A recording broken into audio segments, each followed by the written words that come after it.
Yes, good evening, good afternoon, good morning. Welcome back to Football Heritage TV, wherever you are in the world, whichever side of the fence you sit on. Maybe you like Frank, maybe you don't. Maybe you like Levy, maybe you don't. Maybe you like Savva, maybe you don't. Welcome either way. I have put together tonight some characters for you. We've got Manny from the Designated Hotspur. He's back. Lubo, as always, returns, and Danny is here. Throughout the show, we might have Sean. We might have Danny Kiriakou. I've put it out there to Johnny and Stell as well, but I haven't had a response, so I don't know if they're coming on. But, hey, it is what it is. Gentlemen, before we start, just to say, for anyone that has not seen the news in the last sort of 20 minutes, that Chelsea have agreed terms with João Pedro of Brighton for £50+ million. And I'm going to put it out there right now. I don't want to hear any Spurs fans talk about the top four. We are miles off the top four now. They are all pulling so far ahead. Let me start with you, Lubo.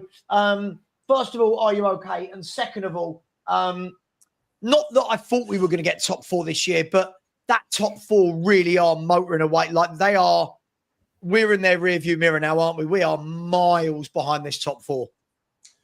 We haven't started yet, have we? In all honesty, they're all racing along. We haven't started. So, listen, the best for me, looking at Frank's tenure, for me, I'd be really happy if we could get top six this coming season, because we're going to get nowhere near the top four, and then maybe in the following season we'll have another crack at the Europa League. And for me, that's where I think that's next 2 years. That's what I'm looking at. So yeah. I mean, look, somebody has corrected me in the chat and said, "Do I mean top five?" No, I mean top four. Oh, sorry, my dog just stepped on my light. Sorry, 1 second. Bloody dogs! Don't get dogs. I don't mean top five. I mean the top four, because the fifth place team changes every year, but the top four, Chelsea, Arsenal, City, Liverpool, they're gone. They're buying for fun. They're buying good footballers as well. And at the moment, we are, I don't know, this is as far away as I can remember us being from those clubs. Dan, how do you see it, mate? Have we got to stop having any sort of conversation about ourselves being in this top 4-5 conversation for the time being? For the time being, for sure.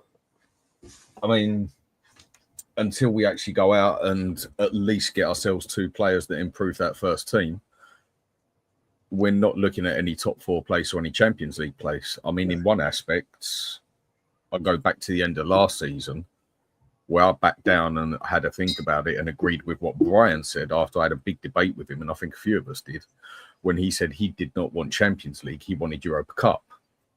And after sitting back and thinking about the debate I had with him, I actually agreed with him. I said, "Do you know what? You're actually right.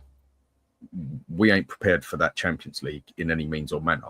If we can do anything, we can go and stand a chance of winning that Europa Cup," which we went and did. And I think Ian's just put it quite smart on there as well, in the aspect of we ain't Champions League material. Could we finish 5th? Stranger things have happened.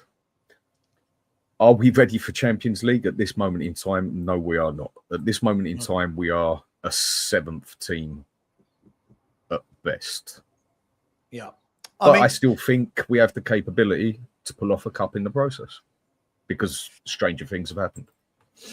Yeah, I mean, Manny, welcome back to the show. Before you start talking, you are on mute. Just I've seen many a person start talking when they're on mute. I just thought I'd give you the heads up. Manny, we'll get into finer detail in a minute, but I mean, Dan's right. We're not a Champions League club in terms of fighting for Champions League places in the league, but also, are we a Champions League club at the moment, Manny, to fight in that group that we're in the Champions League, in the league table? Are we there? Are we just going to be also rans? What's going on? I just don't understand what the hell is happening, to be completely honest. As you guys know, obviously, I did from a league perspective. A lot of people said we are not a 17th position club based on our players. I do agree with that. I think as a club, without injuries. Even to be fair, with the injuries, was probably like 11th, 12th team club. But then I'm thinking, okay, cool. So without injuries, we're talking about, say, what, 8th, 7th, like Dan just said. So I thought with the Champions League, having secured Champions League last season, this was the time for us to add a couple of players, at least, let me emphasize, to be able to compete from a group stage standpoint, and then also try and compete in the league. But it looks like we've just reverted back. I don't understand what the hell is going on. I just can't fathom. The more I try to think about it, the more I start getting pissed off. But yeah, Can I ask you, Manny? Go on. Can I ask you then? Like, one of the things that we always talk about is during a season, when we've got a chance of getting Champions League, whether it's normally it's via league position, apart from last year where we won the Europa League. There are so many fans that say, I don't want Champions League. There's no point. We don't act like a Champions League club. And it's normally the Champions League years where we have our worst windows. Is that starting to be proven a bit right, Manny? Like we tend to get Champions League and we all go kick on. And then it's Tell and it's Danso and it's Takai and are they right, those people that say that? That's true. It looks like when we do get Champions League is when the hierarchy decides to actually experiment with youth, with the current squad. I don't know. Like I think I know there are people obviously screaming behind their laptops or devices saying, "Oh, get a grip." It's only the 29th of June. But so, as I said to you last time, my worry is not the fact that we haven't bought players that we experience that we need. Is the fact that we are not even hearing that we're having conversations. That's my biggest worry with regards to this. Whether we're talking about the financial year starting on the 1st of July or not, you can still have those conversations leading up to the start of whichever financial year you want to talk about. But we are not hearing anything. And the other side of it, which other people also say, is the fact that the players that are beneath that elite level that you would think we would go for are the players that are getting snapped up. The players from teams that you would think Spurs can get them from are all getting taken apart. I'm thinking, my word. But hey ho, let me just calm down a little bit. But yeah, there is something awfully wrong. I don't know what it is, but the quietness is too loud, if that makes sense. Yeah, absolutely. I mean, Lubo, let me ask you. I mean, I like that. The quietness is too loud. I love that. I'm stealing that, Manny. I'm having that. Tomorrow, my show is going to be titled "The Quietness is Too Loud." I won't. Lubo, Manny's right. Like we talked about this before the season ended, where we said, "Well, why is Ange not been sacked yet?" We all kept saying, "Is something happening behind the scenes?" I'm going to fast forward now to the present day. I'm asking you the same question again, but Frank's in. We know Ange's gone. Is something happening behind the scenes? Because this feels eerily weird that 3 weeks ago you've got Levy and Vinay given the loving conversation. You've got the manager through the door, and then we're all sitting there going, "Okay, let's come on. We got Champions League. Let's do something." And it's not that we can't get anyone over the line. We're not in talks with anyone, Lubo. There's no bids going in. We haven't bid for Eze. We haven't bid for Mbeumo. We weren't in for João Pedro. We're not bidding for players. So is something happening behind the scenes? I'm very chill. Listen, Daniel's going for the league and the Champions League. I'm very chill. No, not that answer. No. It's not the answer I want. No. Stop. I'm asking, is something happening behind the scenes? No, that's not the answer. Come on. I'd be amazed if there wasn't. I mean, apart from 1.5 years, 18 months, he has bought players, and they have bought players consistently for the last few years. I think Ange bought 17 or 18, didn't he, in his time? So they are buying players. They've just been wasting a lot of money on a lot of the players. Do I think we'll buy it? Yes, I do think we'll buy it. I think Frank would have had a look at all the videos. He would have checked out all the players, who he wants to keep, who he wants to sell, and he'll know who he wants to buy. I think he's going to be left very frustrated because of the wage cap, which is going to lose players. I mean, Spurs, there was no point in Spurs going in and bidding for Mbeumo because Levy won't match the wages, and I think that's unfortunately that's just typical of where we are now. If we get off to a bad start, and it's down to Levy not giving Frank any sort of money, any proper backing. I mean, I expect the fans to be out en masse. I would expect them to be protesting big time next season with change for Tottenham. We, at the moment, we're not even in any talks. The only thing I heard this evening was that we've offered Mikey Moore a big contract. So yeah. hopefully he'll sign that. But other than that, there must be stuff going on behind the scenes. When do you think the next protest is? When is the next so-called protest? You just mentioned something about it. I heard you right. I think there will be one within the first 3 or 4 games of next season, home games. All right. Then I'll put this towards you the way I see this, seeing as you did mention protest quickly. I'm really interested for this next protest, like really interested. Because I think this next protest is going to prove something. I think this next protest is just going to prove how plastic these protests were or how plastic these protests weren't. How many people were actually at these protests for Levy out, change of club? And how many people were actually there for Ange out because we were in 17th? That's what I'm interested in. Now, I'm not slating the protest because I'll be there for them because I'm there for Levy out. I just get a funny feeling that these protests, we might, hopefully I'm wrong on this, but we might actually get a bit of a shock on how weak these next protests could end up. Because I think a lot of people were also there because we were in 17th, 16th, 15th at the time, whatever it was, and they wanted Ange and the situation changed. Not so bothered about Levy being changed. No, I think it was all the same. I think it was all wrapped up in one day. People wanted Ange out and Levy out. I think but there were ones who were definitely there more for Ange out than they were for the Levy situation. Yeah, there was a lot of people there, and this is what I mean. It wasn't advertised with Ange out, was it? No, of course not. But you don't have to advertise that in that aspect. Yeah, as all you got to do is shout out, "We want change. We want Levy out. We want this," because we are 17th in the bloody league. And a lot of people were already turning to the side of we want our Levy back, even to the point to get rid of Ange. Now that Ange has actually gone and we ain't 17th in the league and we're in the Champions League, and Levy has also brought us, along with Ange, a Europa Cup. Do you think that's actually going to silence a lot of people and only maybe half the sort of people are going to turn up because the other half weren't there solely for the Levy out? Well, 2 things. Firstly, it will thrive. The protest will thrive.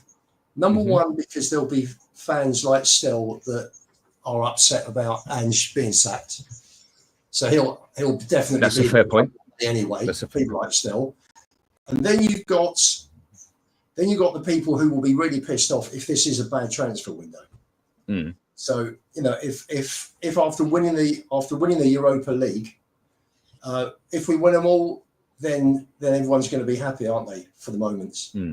For the moment, if Spurs start the first 3 or 4, listen, if they go to Man City and win, then obviously Frank's tactics will be kicking in pretty early.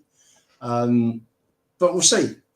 We'll see. What are you protesting? What am I protesting? I'll tell you what I'm protesting. No nonsense. I'm protesting having owners that have never been interested in football success and are only interested in their pocket.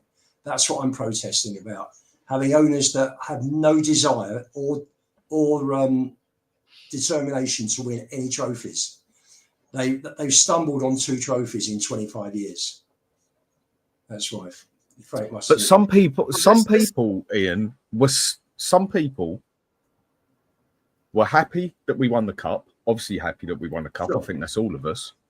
But I found, again, call it opinionated, but I think a lot of people was actually satisfied with last season. Sorry, last season wasn't good enough for me. A lot of people was actually satisfied with it. So if things aren't changed, hang on a sec. So if things aren't changed, so if things have changed for certain people who get satisfied in life a lot easier than others, because there are obviously some who get satisfied easier that night than the other one, whatever else, we're all different, whatever turns you on at the end of the day. But for the people who are a lot more like, how do I put this, sort of like just easily satisfied in life, yeah? Well, haven't they just got what they wanted? Hasn't their chairman gone and given what they want? Didn't the manager give them what they wanted? I mean, there was a lot of people who did not like Ange, and all of a sudden, within 90 minutes, fell in love. Yeah, couldn't get enough of it. I'll tell you why that is, though. The reason why that is because you had. You'll give me your opinion why it is. Yeah. There were a ton of people. I've been sarcastic. There were tons of people who were Spurs fans before we won the cup. Before Ange came in, who were adamant that they would take one season being 17th and winning a trophy. That is why you had those people who flip-flopped. You call it flip-flop, I call it people change their opinion, whichever way, who said, actually, you know what the guy has done is he's brought in a major trophy, whether people like it or not, whether people like how he got there or not. He brought in a major trophy that a lot of other managers who were coaches weren't able to do. So what they wanted to do was give the guy a little bit of time. But that's water under the bridge, right? My issue is, right, because bearing in mind that I wanted Ange to have a bit more time, but then the hierarchy decided, oh, actually, no, you know what? We are going with Frank. My biggest issue is, right, okay, cool. You've now gone with Frank. Where is the intent to show that this is the man that you want to back? That's the biggest problem. Because I saw a comment earlier which I wanted to address, saying, what about what if Frank is assessing the players? I'm sorry, but you don't need any assessment to tell me that a Eze or a Embuemo or a Semenyo is going to improve the team. Why don't you just bring the players in that are going to improve the team and then let him assess who he wants to let go? Oh, yeah, but hang on a sec. When it got heard that we was looking at Eze and Ange said, I don't like, it came out that Ange didn't want Eze. This is all propaganda. No? Right. This well, tell you what. Propaganda. Yeah, BS. There is no way I'm sure you will believe what you want to believe. Hang on, I will believe what I want to believe. Guys, one of you. I didn't hear anything for the last 15 seconds. Sorry, one of you. I'll let him say his bit. Manny, you're saying it's propaganda that Ange didn't want Eze. 100%. Nobody can tell me that he was provided with the option of signing Eze or Archie Gray, and he decided to sign Archie Gray. He didn't want Eze. And you can't tell me, and Mane, can you sit here now and look me in the face? Tell me 100% fact that didn't happen. No, but you can't tell me that it didn't happen. I know, I didn't, but I never stated I could. You made it clear as day. I'm stating it. I'm stating it. Are we saying that? Are we saying that Frank he didn't want it? No. He did not want Eze. Please believe me. Ange did not want Eze. 100%. 100%. Right. He didn't want it. So Ange, guys, one at a time. Guys, Jesus Christ, you're both talking over each other. He wanted Gallagher the whole summer. He didn't want Eze. He wasn't interested in Eze. And Archie Gray was scouted by the recruitment team for months before he joined. And Ange had nothing to do with that, I was told. But he wanted Gallagher the whole summer. He wanted Gallagher. Gallagher was never going to join. And the money that was there for Gallagher, looking at it logically, went on Solanke, because Solanke was a late buy, wasn't he? Gallagher went we needed a striker anyway, right? We needed a midfielder anyway. So you're telling me that the hierarchy decided, right, to bring in Solanke instead of the no, Ange wanted Solanke. Manny, Ange wanted Solanke. That was his choice. Right. No. So, okay. So Ange wanted Solanke and he wanted Gallagher. He got Correct. Solanke. And he wanted Neto and he wanted Odegaard. Right. So Ange wanted Solanke, Gallagher, Neto, Odegaard. Instead, he got Solanke, Odegaard, Gray. Right. No, Gray was already done. That was done way before. That was all agreed way before. I feel like we're wrapping Gray into the conversation when he wasn't at that stage I in the haven't window. said a word. I haven't. No, you hang on. We've got to remember, Gray was done very early in the summer. Gray was done very early in the summer. We knew we had Gray. So the Gray conversation has nothing to... It wasn't Gray or Eze. What I've heard from somebody who... I'm not going to say anything, Lubo, you know what I know. I know what you know, right? Is that Eze... It was never a done... It wasn't a, hey, Ange, if you sign on this line here, Eze's a Spurs player. But it was, there's an opportunity to have conversations about signing Eze. Do you want him? And Ange did not want Eze. And when you look at the way he plays, Manny, I completely understand why he doesn't want Eze. Ange wants people who run around like headless chickens. Ange doesn't want Mavericks. Ange couldn't get the best out of James Maddison. He wants people who run around like absolute headless chickens. That's not Eze. Eze is a Maverick. So are we saying that Frank doesn't like Eze either? Boy, Frank showed last year that he loves a Maverick. Look what he's done with Damsgaard. Look how he's upskilled Damsgaard. That's the point I'm making. The point I'm making is that this hierarchy does not get players that the managers need, because nobody, let's say, right, okay, Ange didn't want Eze. What Luba's just said is that Ange had a list of players that he needed, and clearly he was not provided with even 50%. Okay, so Manny, let's bring this back then. Okay, so let's bring this back. Okay, so from the list of players that Ange wanted, and he's not being given what he's not being given what he needed, right? Now let's look at this realistically. Him wanting Conor Gallagher is a pipe dream. I wanted Conor Gallagher. Conor Gallagher was the Chelsea captain. The Chelsea captain is not leaving Chelsea to join Tottenham Hotspur. That's absolutely ridiculous. And by all accounts, we heard a number of times that Ange was told that wasn't going to ever happen, but he insisted, I want to keep trying. And he was told by Gallagher's people, he's not joining Tottenham Hotspur. Second of all, the only other one on that list that he wanted that didn't get was Neto. Of course he didn't get Neto. The moment Chelsea come in for you, no offense, Chelsea are more... You agree with me, Manny, I'm sure. Chelsea are more attractive than Tottenham Hotspur for a footballer. 100%. But Savva, the point I'm making, right? Sorry, Savva, the point I'm trying to make, right, is that this hierarchy is never prepared regardless of the manager. That's my issue here. This has got nothing to do with Ange, by the way. This has got to do with I don't disagree with you. Right. But the players you're using as the example, a pipe like Gallagher is not a possibility. No. But that's completely fine. But that's the reason why when you look at teams that function the way they should function, right? They have plan A, plan B, plan C. If plan A becomes a pipe dream, they get plan B very, very quickly. If plan B is a pipe dream, they get plan C very, very quickly. Everyone is aligned. My point being, this is not about Ange. This is more about Frank.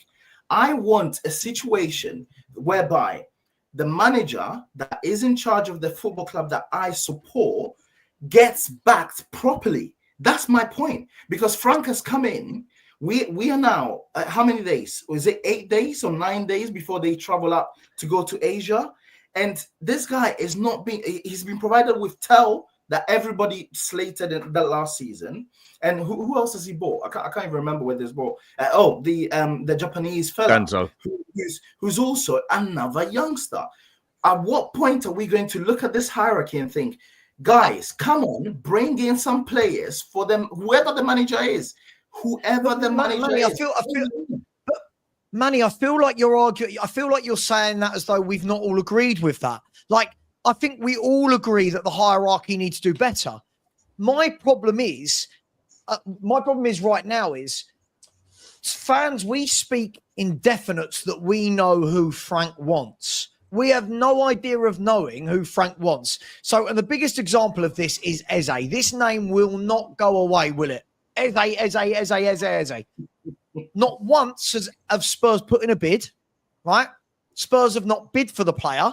I've not seen Thomas Frank say he wants him, right? No reputable journalist has put their name to it like an Ornstein, right? None of them have said Spurs have bid. But yet we're all sitting there going, he's not giving Thomas Frank Eze. And it's like, okay, cool. But who said Thomas Frank wants Eze? Now, I'm not saying he doesn't, Manny. I'm not saying he doesn't. No, I know exactly what you're saying. I agree with you. Right. Go on. But the problem we've got is, by the way, this guy makes me laugh. Sorry, just quickly, all the Ange outers will claim that Ange got everyone he wanted. I don't think Ange got everyone he wanted at all. Listen to the words. Listen to the words. This is every manager, by the way. Yeah? But Ange was very vocal about the ones he did want. He was very vocal about Brennan Johnson. He was very vocal about Odegaard. He was very vocal about Solanke. So he did get some that he wanted, and he didn't get others that he wanted. Here's some breaking news for everybody. That's not just at Tottenham. Man City wanted Declan Rice. Didn't get him. Right? Man City wanted Florian Wirtz. Didn't get him. This is all managers. All managers don't get everyone they ask for. We've got to stop making out that this is only... This is a great example, though. But this is a great example. Manchester City went in for Florian Wirtz, right? Realized very, very quickly that they were, again... people, I don't think Florian Wirtz is worth 125 million pounds, right? But very, very quickly pivoted and got Cherky in. My question probably is, right, because maybe this is where I get a bit lost when it comes to Spurs. What kind of setup do we have at Spurs? Is it a setup whereby it all begins from the director of football, who looks at the kind of football that we want to play and then signs quality players to fit that in? Or is it one where we wait for the manager to come in and say we want X and then they buy X? Because I don't think it's the latter. I think it's the former. And if it is the former, Manny, they get a budget. The director of football gets a budget. He's told what the wage cap is, and then it's down to them. And Levy gets involved in the negotiations to finalise a deal. That's how it works at Spurs. It probably works that way in most other clubs. So basically, go on, Savva. Sorry, Dan, just really quickly. The one thing I will say is, and this is where I'm probably more to play a bit devil's advocate. Everyone knows I'm pissed off. Lubo, how many times I message you a day going, where's these bloody signings? Right? The one thing that I would say is, other than the big four, no one is really doing anything yet. That I think, would we agree with that? I know Brighton have signed a couple, Sunderland have signed, but no one's really doing it. Newcastle have put in bids and they're getting rejected left, right, and centre. Right? Villa have, to the best of my knowledge, Villa have done nothing. Tottenham have done the 2 loan deals from last year, which we knew would roll over. So that gives me hope. But what I would say is, to your point, Manny, yeah, I get it. Man City wanted Wirtz, knew it wasn't going to happen early on, moved for Turkey. Now, that is Man City we're talking about. But of course, at least it was, they knew they weren't getting this guy, went for this guy. Spurs, I haven't even seen that we're in talks with anyone. I haven't seen from Plettenberg, Romano, Ornstein, any of these people have come out and said Spurs are in talks. All I keep hearing about is we're getting a list together. Getting a fucking list together. This is their job all year round. That list, that bloody list should have been there in March for what are we going to do in the summer. That bloody list should have been there in March. Hang on, you're going to say, but Frank's come in, right? Correct. Yes, but sure. But then that list transfers over to Frank, and it's, here's players we've been chasing, here's players we've been talking about. Let's cross-reference. Do you like this one, this one? Yes, no, yes, no, yes, no, yes, no. But we're now... Spot on. What, July on Tuesday? We're what? Our first pre-season game. Yeah, I know this is clutching at straws. It's going to be Bromley on Tuesday night. But the players are all coming back. And we've got nothing new through the door. Tell and Danso, I don't count as new. They were here last year. They were here last year. They were here last year, so we've done nothing. The last season's deals. I agree, Luke, but my point is we're going into a summer pre-season again. We've not done anything. Chelsea, they've got Liam Delap scoring goals for them in the World Club Cup. They've got João Pedro through the door before July. João Pedro is a Chelsea footballer. Liam Delap, Cunha, it's done. You know Mbeumo's going to get done at Man U. I know we're all hoping it won't for the 3 or 4 million. We all know it's going to get done. It will. Arsenal, Zubimendi through the door, Norgard through the door, Kepa through the door. The next one will be a striker through the door. Yeah, City, they've got 3 or 4 of their new players all getting game time in the Club World Cup. We're sitting here going, we're in the Champions League, for God's sake. Where's the oomph? Where's the oomph? Exactly. Sorry. It's let me just say that is the problem. Okay. Go on, Dan. I'm just saying this. What we haven't bought that is the problem at the minute. We are actually the 7th biggest spenders in Europe so far. We have actually spent 7th biggest spenders in Europe so far. We have actually spent 60.52 million. No, but that money will go into the budget from January, Dan. That's what I was about to say. But some of it is going to come over from there. But it's officially coming over as the summer transfer window. But then the money system, the economy properly starts as such on, what is it, the 1st or the 2nd, isn't it? That's when the money year, that's when the money year swaps over in football, financial year. That's it, isn't it? Like we have with April when we get a load of council tax shoved up us that we don't deserve, sort of thing. And on the paperwork, it says we're doing it, but I think most of us knew that Danzo was going to come in. We knew the other fella was going to come in, and was Tell going to come in? That was on Tell. That was 100% down to him. We wanted him. They wanted rid of him. He wasn't sure if he wanted to come or not, so he came to us on loan and then decided to stay here. I think we all knew most of that was going to happen. It's what isn't happening at the moment. And apart from the big clubs, like you said, not a lot is actually happening at the minute. I think something needs to happen, maybe on the 1st or the 2nd, to get the economy rolling as such, to get the dominoes effect going. Dan, you know what? Oh, go on. Sorry, just quickly, it's really, really quickly. You watch Brighton in the next week or two. Listen, I don't know anything. Not ITK. Watch Brighton. They'll have their plan already sorted. Pedro's gone out the door. You watch. I bet you they make 2 signings in the next week, in the next 2 weeks. I guarantee it. Brighton, they know what they're going after. They know their deals. They've got a plan. I'm not saying I want to be Brighton, but how embarrassing. This is a club that for decades were in League One, League Two, and the Championship. Now they've got their shit together. We might well have a plan. It's just not a plan that we want to be part of. In what sense? I very much doubt that there's no plan. I can't believe that one. I don't believe that one for a minute, that there's no plan. It's just whether it's a good plan is a different story. The fear that I have, right?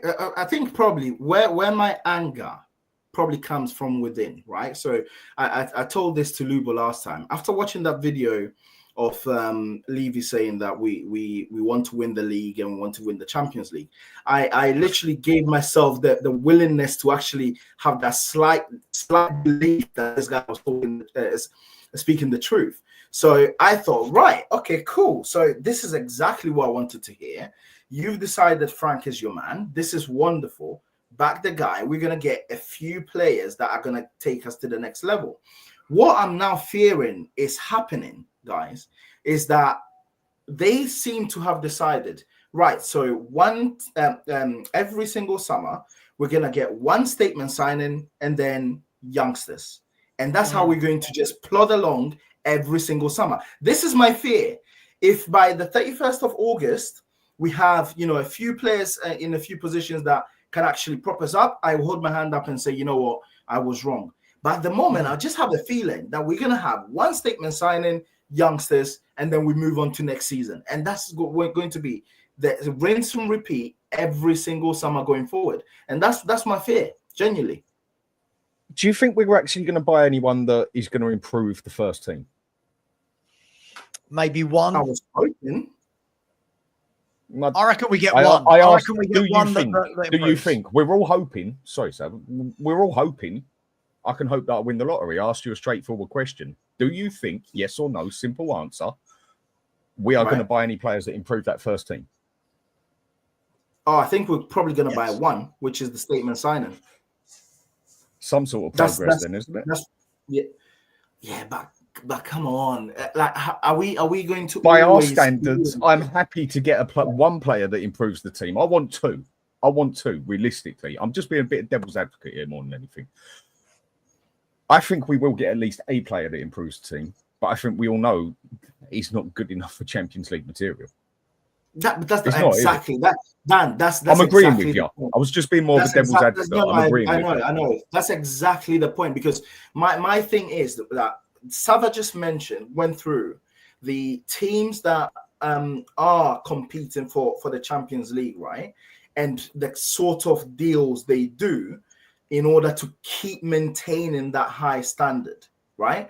Which is every single year, every single summer. Let's just ignore the winter transfer window. Every single summer, they bring in 2, 3, 4 players that can improve the team, and they can kick on unless they don't need to. We finished 17th, and let's be real, could have finished 10th, right? We brought in a new manager. We've got a whole lot of young players. Bearing in mind, what's his name? Bergvall doing very well in becoming quite mature quite quickly. But our team needs to be propped up properly. It needs to be propped up properly. If we want to be able to compete in the Champions League, compete in the league, and try and have a run at cups, we need to be able to prop up our squad better than we are. And best believe there are still going to be some outgoings, and I have a feeling they're going to be outgoings before we even bring in players. I'm not even asking for us to go in for like top signing players. I'm with you, Manny. Yeah, just better than what we got. Exactly. Yeah. And it doesn't need world class. It doesn't need world class to do that. And I still think that. I think this season just proved that anybody can win a cup on the day. Anybody can do it, yeah? But then there's It's very rare that happens, though. It's very rare. No, I agree. It's an anomaly, right? I do agree. Stranger things happen in life. But with the team we've got, have we got a capability of going on a cup run and winning a cup? I don't see why not. But then there's the other side of it. We haven't got that easy Europa Cup anymore. I think a lot of people agreed. I think a lot of people disagreed. But the League Cup is harder to win than the bloody Europa Cup now.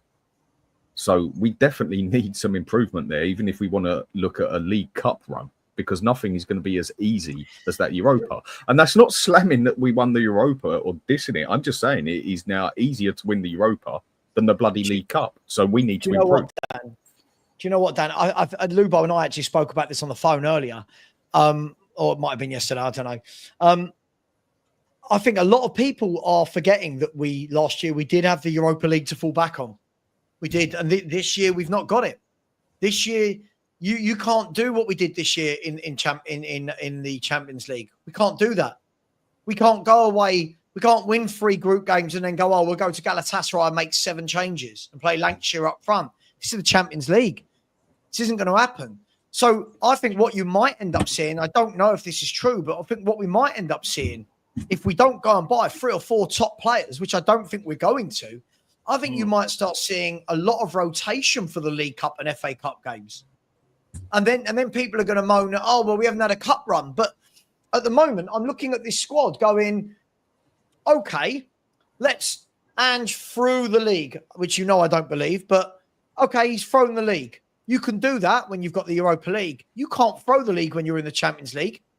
You can't throw the league for league and FA Cups. That's not how it works. So for me, I'm genuinely, as we sit here right now on the 29th of June, I'm genuinely concerned that the expectation from fans on Frank is just going to be so unrealistic that he's going to be hounded out before he's even had a chance to put a stamp on the team. This man has got to take over a team that finished 17th, right? He's got to take over a team that conceded 65 goals in a season. right, that can't defend. And yet so far we've given him 2 players that were part of that last year. Danso and Tell were part of that last year, and they're the new signings. Now, I knew Danso would be, of course, because he was the obligation, right? Yeah. But then Tell, Takai, I just look at it and go, what is this? What is this? So, Lubo, if the next 3 aren't first-team signings, Daniel Levy and Vinay Venkatesham are going to have some serious egg on their face, aren't they? Serious egg on their face. I don't know why they came out with that interview. Me neither. There's just no point. If you're going to if you want to win leagues and Champions Leagues, and there's no harm aiming for the sky, but you can't give the guy a Conference League budget and expect him to go and win the league and the Champions League. It's a good window when Frank walked in. Now it's changed. Who said that, Craig? How could it have been a good window when the window hadn't opened yet? What are you talking about? Sorry, that doesn't make sense to me. You said it was a good window when Frank walked in. Would you clarify that, Craig? Yeah, I understand. Another message and explain what you mean. Yeah, I think, and I must ask everybody. If we'd have lost to United, what expectations would everybody have had for this season? Seriously, what would they have been hoping for? This window is what I would expect if we hadn't made Champions League. I would be expecting Tell, Danso, Takai, right? This window is exactly what I would expect because there's no Champions League money. Hardly any revenue was made last year because of where we finished in the league. This is what I would expect us to be doing if we haven't got Europe next year. But we have. We've got Champions League. That was the get out of jail free card. Well, that's the point. And can I also say, right, that this is I think it was Savva or was it Dan that mentioned it about the pressure that the fan base were, especially the people that wanted Ange to remain, right, are going to put on Frank. This is the entire point and the entire reason why I want the hierarchy to back the guy, because I'm thinking, regardless of my feelings that I had with Ange and wanting him to have a chance to continue and rectify the things that have gone on in the past, them making the decisions, they're not stupid. They're not where they are by being stupid. They know that the fan base, a lot of the fan base are going to be putting so much pressure on this new guy that they brought in, so they need to be able to back him in order to push on, right? So when I look at our current transfer, and I'm like, that does not correlate, or it does not align with what you've just said to me on video, which again, as Lubo said, I don't know why they made it if they didn't think they were going to follow through. But yes, Savva, the point being, I think 100%. I think if this is the window that we're going to have and get one player that's going to improve the team, a few that leave go out the door. I think Sonny is what I'm hearing is leaving, and a few of the other first team players. Frank, I'm sorry to say, but Frank will have to prioritize playing in the Champions League and playing and pushing up in the league, and having massive rotations in the Carabao Cup and in the FA Cup, and that's going to be the only thing that is able to save him from the pressure. I can't see any other way he can be able to deal with that. Can I ask you though, for all those people that didn't want, Frank, and they say, oh, he's just a coach. Surely, when looking at the signings we're making, that is absolutely fundamental that we have a coach. Surely, with the way we act in the market, we have to have a coach to coach these players better, don't we? Surely, we need a coach to coach them. Like, it's from my perspective, right? I was underwhelmed at the start when Frank was touted as the person to come in, purely because I thought, well, if you're going to bring Frank in and have the risk of someone who's not managed at that level before, you might as well just give Ange the chance to carry on. That's not happened. But Frank coming in, again, so from my perspective, I'm looking at it and I'm looking at how he's dealt with setbacks at his at Brentford, right? When the likes of what's the name of his striker, Ivan Toney, left. Yeah. And also, what I also find it to be pivotal, what is his number 2 coming in with him? Because I was reading The Athletic, and they were saying that the attacking part of his game has been a lot to do with his number 2 coaching his attacking players, and that's the person we've got in. So I have no issue with that at all whatsoever. But the problem I'm having is, I feel like his legs are being cut off from the people above him before he even starts. That's my worry at the moment. I feel like he's being set up really in his position. If he gets backed up the same way that Ange did, because I just disagree with a lot of people, and for me, Ange got backed up. He got nearly 400 million. He had how many players did he get that that got into that first team? He got backed up. So if our manager now gets backed up, who we've got now, to the degree that Ange got backed up, surely we got to be looking at taking steps forward, because it's not as though Ange got a load of players that didn't reach the first team. It's not as though Ange didn't get a pot to piss in. It's just maybe we need to be more clued up. Last summer, but that's the reason why I kept going back to the last summer. The last summer, I'm talking about since he's been here. I'm talking about the whole time he's been here. Yeah, I'm talking about the club and the way they're operating, right? Because when he came in the first time, we had finished 8th. There was a lot of our old guard that needed to go out, and a lot of new players that needed to come in. What it looks like to me, but that's the point. What it looks like to me is that in their minds, they've done that rebuild in the first summer that Ange came in. And now they're just propping up the team bit by bit. That's what it looks like to me. They did do a big clear out and get a lot of players in Ange's first season. And I think we're now at the stage in the season where there's a couple in that first team that I could quite happily just say sell them. Happily sell them. But we need to be able to get the players in better than the ones we sell. He brought 16, 17 players in. There's only 4. If you look at Ange's main first 11, then was that in the first window, or overall? Overall, if you look at the normal back 5, only Van der Ven was Ange. Yeah, all the rest were pre-Ange. Vicario, Porro, Romero. Vicario was Ange. Sorry? Vicario was Ange. No, he wasn't. Yeah, he was. Yes, he was. He wasn't. No, he wasn't. It was Gabbianini. Gabbianini brought him in with his Italian. But he was bought when Ange was our manager. No, he wasn't. No, he wasn't. It was all done before Ange joins. Believe me. Right. So the only ones. Okay. So were these two Thomas Frank then? Were these two Thomas Frank? I want to hear. No, yeah, I want to hear what. Don't tell them not Thomas Frank. They were done. Okay. They were done under Ange. The only 4 are Van der Ven, Maddison, Johnson, Solanke, Basuma, Bentancur, Son. Right, Ian. Pre-Ange. So you could include Ian in that as 5.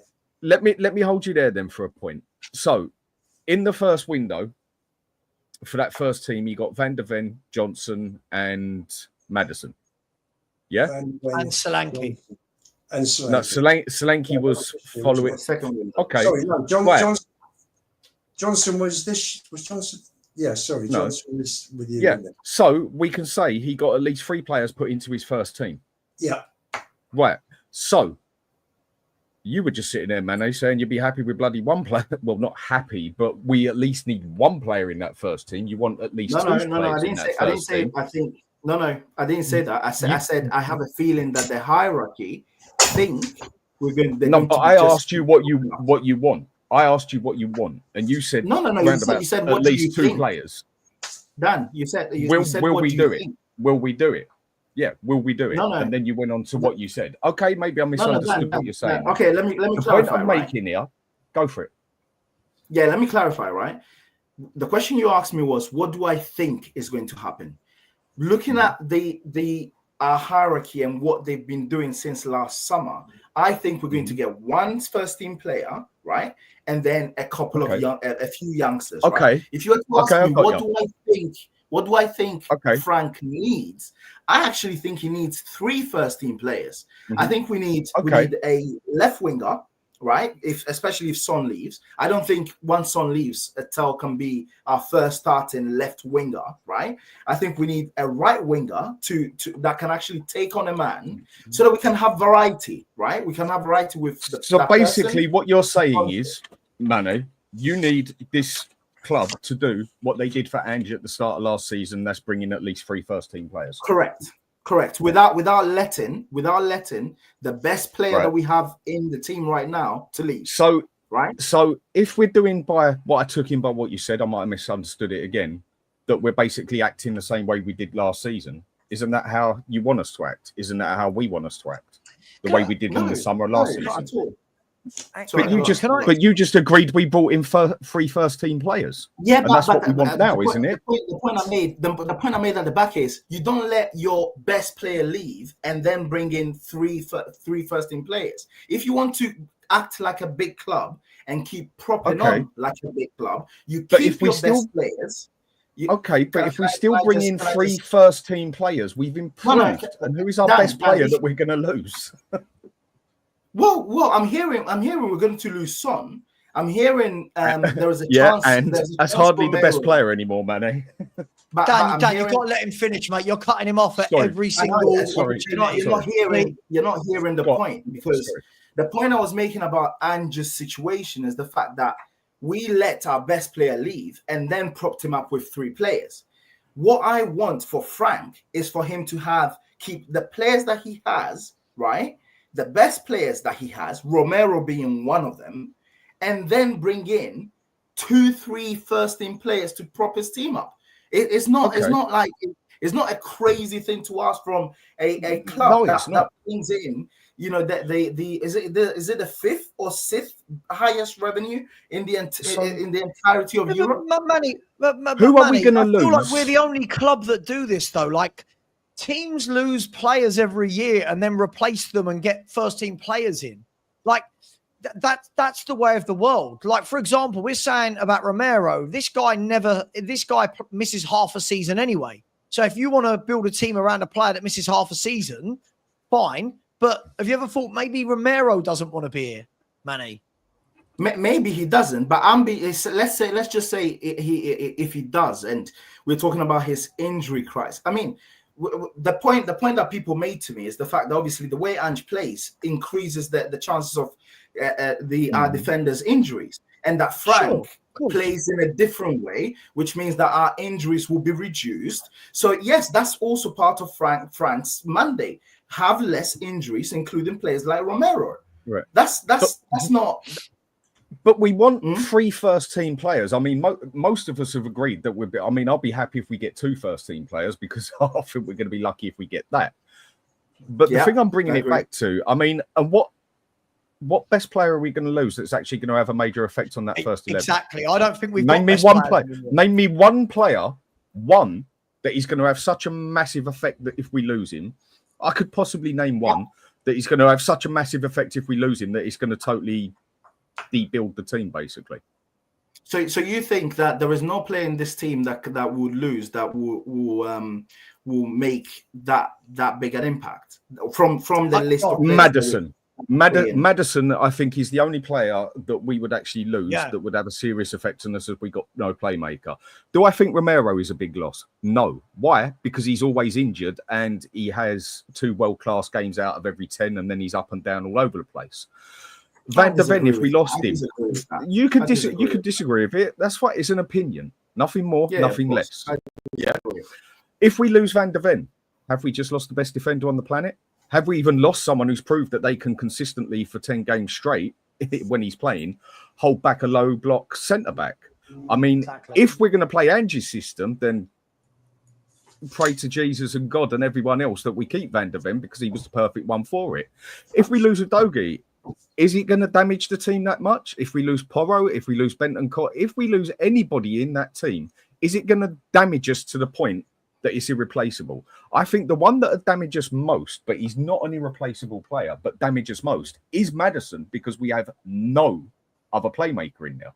So if we get rid of Son, it's irrelevant to me because his best days are done. I know some people don't like it and feel sentimental about the fella. He's been brilliant, but his days are done and dusted. See you later, fella. And if we bring in three team players, if we bring in 3 first-team players, they don't have to be world-class because we ain't got a world-class team yet, and do exactly what we did when Ange first got here, bringing in at least 3 players for that first team, then surely we've had a good transfer window. Can I just bring back to a point? That's the point. Sorry. So I just want to say, like, when we're talking about who Ange brought in when he joined and new starters, I do feel like this is a bit of a fallacy. It's like when people say, oh, he picked up a club that finished 8th. Well, yeah, but we were full under Conte and we finished 8th because the season absolutely ended in the last 10 games with Mason, Stellini. The players weren't playing for them. It was a shambles. We weren't really an 8th place club, if we're going to be honest, guys. Right? We weren't an 8th place club that he picked up. So for me, when everyone's going, oh my God, he moved us from 8th to 5th, I think that's where we were anyway. I think we were a 4th, 5th place club that he picked up. Now, my point is this. That season that started, right, Dan, you know we were just at how many first-team players? Mm-hmm. The difference that he had to the year before, I don't care who signed them, right? Vicario is without a doubt our number 1. So he's got, first of all, one new first-team player from the year before, right? Adogi, who came in because he'd been on loan. So there's 2, right? Pedro Porro had only played a handful of games at the end of the season for Tottenham under Antonio Conte and Stellini, all them. So there's 3, right? Mickey van der Ven is 4. Yeah, Brennan Johnson is 5. James Maddison is 6, right? Then we look at Solanke and Bergvall this year. They're 7 and 8. So suddenly all of this, how many of them were actually first-team players? Well, most of the 11 that we moved. Hang on. Right, let me answer you on that. Hang on, I haven't finished. I haven't finished my sentence. Like, Jesus Christ. Right. So this is the point. The team that he had to work with was nowhere near the team the year before. He had loads of first-team players that came in, and he had a team to work from, a team to build with, right? This is the same guy that said he didn't want senior players, that he didn't want leaders, that he wanted youth players, right? And it was only when it all started to go wrong that suddenly he comes out with, I need leaders. And then suddenly people are now going, oh, he was sacked because he asked for leaders. No, hang on, mate. First of all, you were the one who wanted to turn down players like Eze. Second of all, you're the one who wanted Brennan Johnson. You got him. You wanted Solanke. You got him. You wanted Mickey van der Ven, right? You wanted James Maddison. You got him, right? You wanted Odegaard. You got him. Right, I don't think that's how we work, Savva. I don't think that's how we work because if it's not, I genuinely do not think that Ange came in and gave them a list and the first winger on his list was Brennan Johnson. I don't think that's how he spoke about Johnson at Celtic. Yeah, he spoke about him at Celtic. But Manny, that's for all managers. Listen, if I take the Tottenham job today, by the way, if I go in, Danny Kiriakou, you're coming in as my number 2. DK, all right, you're coming in as my number 2.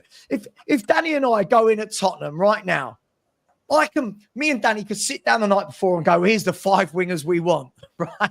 We might show them to Daniel Levy and he's going to go, get the fuck out of my office, right? No, it would tell us we'll get the twin brother instead. Right. So Manny, this is the point, right? I'm not saying that every one of those players this is a number 1 choice, but we're not Man City.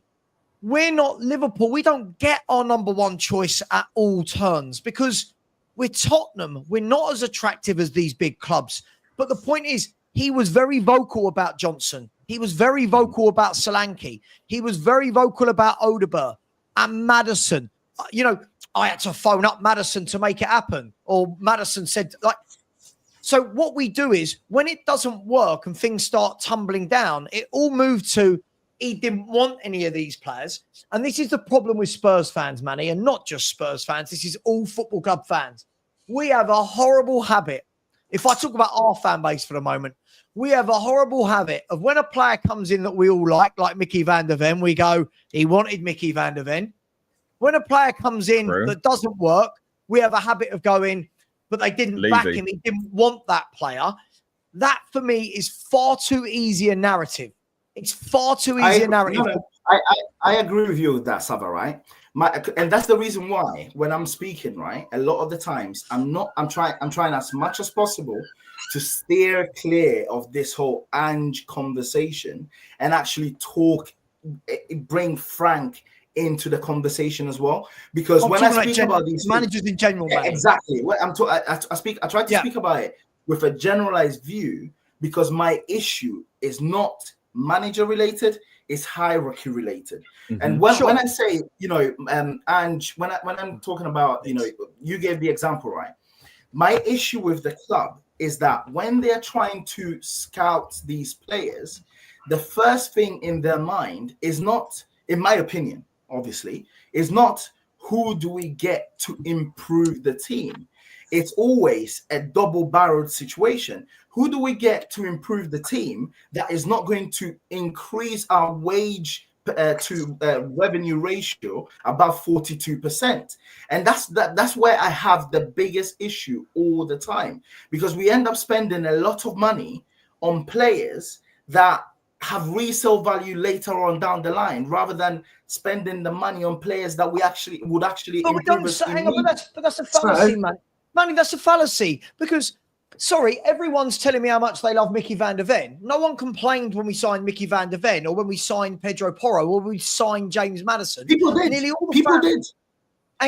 People did. Not many, Manny, not many. Listen, every fan base is going to be split on players. But this is... I'm sitting there going now, right, who are we going to miss? Oh, we'll miss Adogi, we'll miss Porro, we'll miss Romero, we'll miss Van der Ven, Vicario's a good keeper, we'll miss Maddison, Bergvall, Bentancur. Aren't all these players that the club have bought in? Yeah, they have, but that's my point. Like, people did. But my point, right, is that people, the people that I spoke to genuinely said to me that Van der Ven was not going to be this, was not going to be that. I get that point. I genuinely do get that point. My issues come in when I'm looking at the players that have been available for. People say Frank doesn't know XYZ at the moment, but the players that were available in the market, right, this summer, that could have improved us immediately, straight away, as a team, would have helped Frank. We are not doing anything, and my question always becomes: is it because we're giving Frank the time to look at these players, or is it because we don't want to go for them because their wage is outside our wage bracket? That's my question. That's why I query. That's quite easily believable. Can I jump in here? I've just gone through the list of all the players that have joined the club since Ange started on July the 1st, 2 years ago. Solanke. Now, hang on. 4 players were brought in for the first team, which were VDV. Now, I know that there were players that were brought in earlier in the window that came into the first team, but I'm just right. So I'm aware. We know they were in, but let me just talk about the players that came in while Ange was manager. There were 18 players, 4 only for the first team, which was Mickey, Madders, Johnson, and Solanke. Then add to that 4. These 14 were not brought in for to go straight into the first team. There's 14 here, I think. Bergvall, Gray, Danso, Dragerson, Tell, Werner, Yang, Odebear, Kinski, Phillips, Veliz, and there were 2 that came in and went out very, very quickly. One through injury, one through the loan, which was Perisic and Solomon. So there were only basically 4 that came in for the first team out of 18. So for me, yeah, but that's because we'd already signed some first team players at the beginning of that summer. Like we can't just we're just completely ignoring. We had 4 windows. Adogi, Vicario. He had 4 windows. Yeah. So we got 2 in the last 3 windows. Yeah, but I agree with that bit. Sorry, beg your pardon, 1 in the last 3 windows. That's true. Hang on, to improve the team, sir. Sure, but hang on. I'm not just going to suddenly forget that we'd, in that 6 months before, signed Vicario, signed Porro, and had Udogie coming back from loan. Like, we're not just going to forget that these players exist, because his back four, right? This is how you know he wanted them. His back four has never strayed from Porro, Van de Ven, Romero, Udogie. It doesn't matter who was fit. They've never, ever strayed from that. And Vicario. So from that back five, if we're going to be semantics, he signed on the 1st of July, right? Sure, but in that window, he got Vicario, right? But he got Pedro Porro. That's put on. No, he didn't get Porro. He didn't get Porro. No, hang on, mate. Look, yeah, but Lubo, you're missing a point. Porro came in the January, hardly played, yeah? So he's got a brand new right back there. He had a brand new player that's his guy. Not his signing, but he's had him as his guy. And you know he's his guy because even when Porro's played badly or been injured, he's never put bloody Spence in above him, right? You got Udogie who came back that summer from on loan at Udinese, right? You've got Udogie come in. So of his back five, only one of them was really there. If we want to count Porro for the handful of games he played at the end of that season, cool. But of that back five, only one of them had been at Spurs for longer than 6 months. And that was Christian Romero, who, according to you guys, is the greatest centre-half the world has ever seen, right? So of that back five, 4 of them were basically brand new for Ange. Maddison, the playmaker, was brand new. There's 5, right? Brennan Johnson, there's 6. So as he came in season 1, he's got 6 brand new first-team starters there. 6 brand new first-team starters. And since then... Okay, but we're at our first window. Hang on, Dan, hang on. Let me finish this off with Lubo. But Lubo, since then, he's the one who came out and said he didn't want that. And you know this, Lubo. He came out and said, I don't want to buy experience and leaders. I want to develop them. He said that beginning of during this season, not last season. This season just gone. So he still said it. Okay, I'm talking about, we had a bad run after Chelsea. We had a shocking run. We got 10 points from 9 games. Players were getting injured left, right and centre. And who did he buy? He bought Dragusin in that window, didn't he? And Werner. That was it. Yeah, and look how our fans loved that signing of Dragusin. In January, Dragusin and Werner. Right, so why didn't he use Dragusin? Well, that's down to him. But Dragusin was bought as a squad player, not as a first team, and that's the point I'm making. We need a lot of players to come in. We need 4 established players who will improve the first 11. I agree with you on this. A minimum of 4. I think we're all agreeing here, Ian. So what we're asking for is that Frank gets backed exactly how Ange did. But Dan, can I ask you a question? Sorry, before Manny comes in, Dan, let me ask you a question. This is what I worry, and then I wanted to get Danny in after Manny. This is the one thing that I will never understand, right? Forget what's happened so far, dance, show and tell, and I don't even know if Takai has signed. I haven't seen any official announcement, right? How will we know, Dan, moving forward, whether Thomas Frank wanted the player or not? How will we know? Because we all judge as fans. The same way Lubo's given me a definitive list of players that weren't bought for the first team when he's got no way of bloody knowing that, right? With hindsight, Sav. With hindsight. With hindsight, sure. But how will we know, Dan? How will we know? And I used the example with you last week, Dan. If Spurs went out right now and bought in Nathan Collins, because the fan base don't rate it, we're all going to go, oh, he's not back for manager. What a shit signing. But how do we know that he's not turned around and said, do you know the defender I want? It's the guy I trust. It's Collins at Brentford. So are the fans making the decisions as to whether or not a manager's been backed, or is the manager making the decision? And this is where I think it's all up in the air, Dan. I totally get it. We all are guilty of this. Every single one of us are guilty of this at one time or another. Some more than others, but we are all guilty of this, and I think we can all put our hands up to it. Yeah. But when it comes down to it, it's almost like going on about what me and Mane were saying earlier. Well, I turned around and basically said to him, you can't tell me I'm wrong. But I couldn't tell him he was wrong either, because it's opinionated. Yeah. And there's certain things that you read that I'm more likely to believe than you. And certain things you're going to read that you and Ian are going to believe more than me and Dan and Manny. Or where people choose what they wish to believe a lot of the time. We're not really going to know that much unless there's some hardcore news on it where we make a decision on it, or you then decide whether you take your manager's word for it or you just say he talks BS all the time, like whatever one suits you at the time, I suppose, on whether he was more than happy with what he got with, don't want to start it off, but Gray and Bergvall, and didn't need others because them two was more than good enough. That was Angie's words. And that there was other players that he wanted as well that he stated, and also making statements of every player that comes through here gets my signing.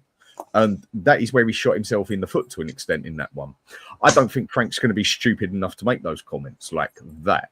I think he's going to put it down and obviously welcome them. I don't think he's just going to be silly enough to basically hammer it down like that. The point I just keep getting to is the way people keep going on at the minute about we need this, we need that, we need this, we need at least 2 or 3 first team players and everything. I'm totally agreeing with everybody. So I just want this manager to get back to exactly like Ange did. And then that's now turning people like, well, Ange didn't get backed. Well, hang on a minute. He had 3 to 6 first team players, depending what way you want to add it up. So you just want Frank to get back the same way that Ange did. But then people seem to swing that one as well to what suits them. Yeah, Manny, look, let me bring you in and then Danny K. Manny, one of the key things for me is it's very difficult, right? Dan's right. We've all got our opinions on it, but I could only go by what Ange said. Ange, when asked about signing a centre half at the end of last summer, if you will remember, turned around and said, "I don't want to sign a centre half. It's going to block the path of the younger players." Then proceeded to not play the younger players. Right? That was his choice. So he said, "I didn't want another centre half." This guy also said he didn't want leaders. Now, I don't expect Frank. Let's move it to the future, Manny. I don't expect Frank to be as vocal with the press as Ange was. I think Ange said too many things. I don't expect Frank, and I do expect Frank to coach, Manny. But it doesn't matter how good a coach you are. You can get players from there to there. He still needs. I think we're all in agreement on this. All of us. He still needs, for me, a minimum of 2, ideally 3 first team players that come in and push 3 players down from first 11 to squad. Is that fair to say? Spot on. And the point with regards to Frank and what he says, I fully agree with you. And in terms of, from my personal opinion, he cannot be as definitive as Ange was, because in my opinion, Ange had this whole mandate of bringing the hierarchy and the fans together, and because of that, he kept saying things that he, in his mind, probably was, "Oh, I'm bringing unity into the camp," or whatever it was. But in reality, he was unfortunately just tying the noose around his neck, right? So Frank has to be much, much smarter from that perspective.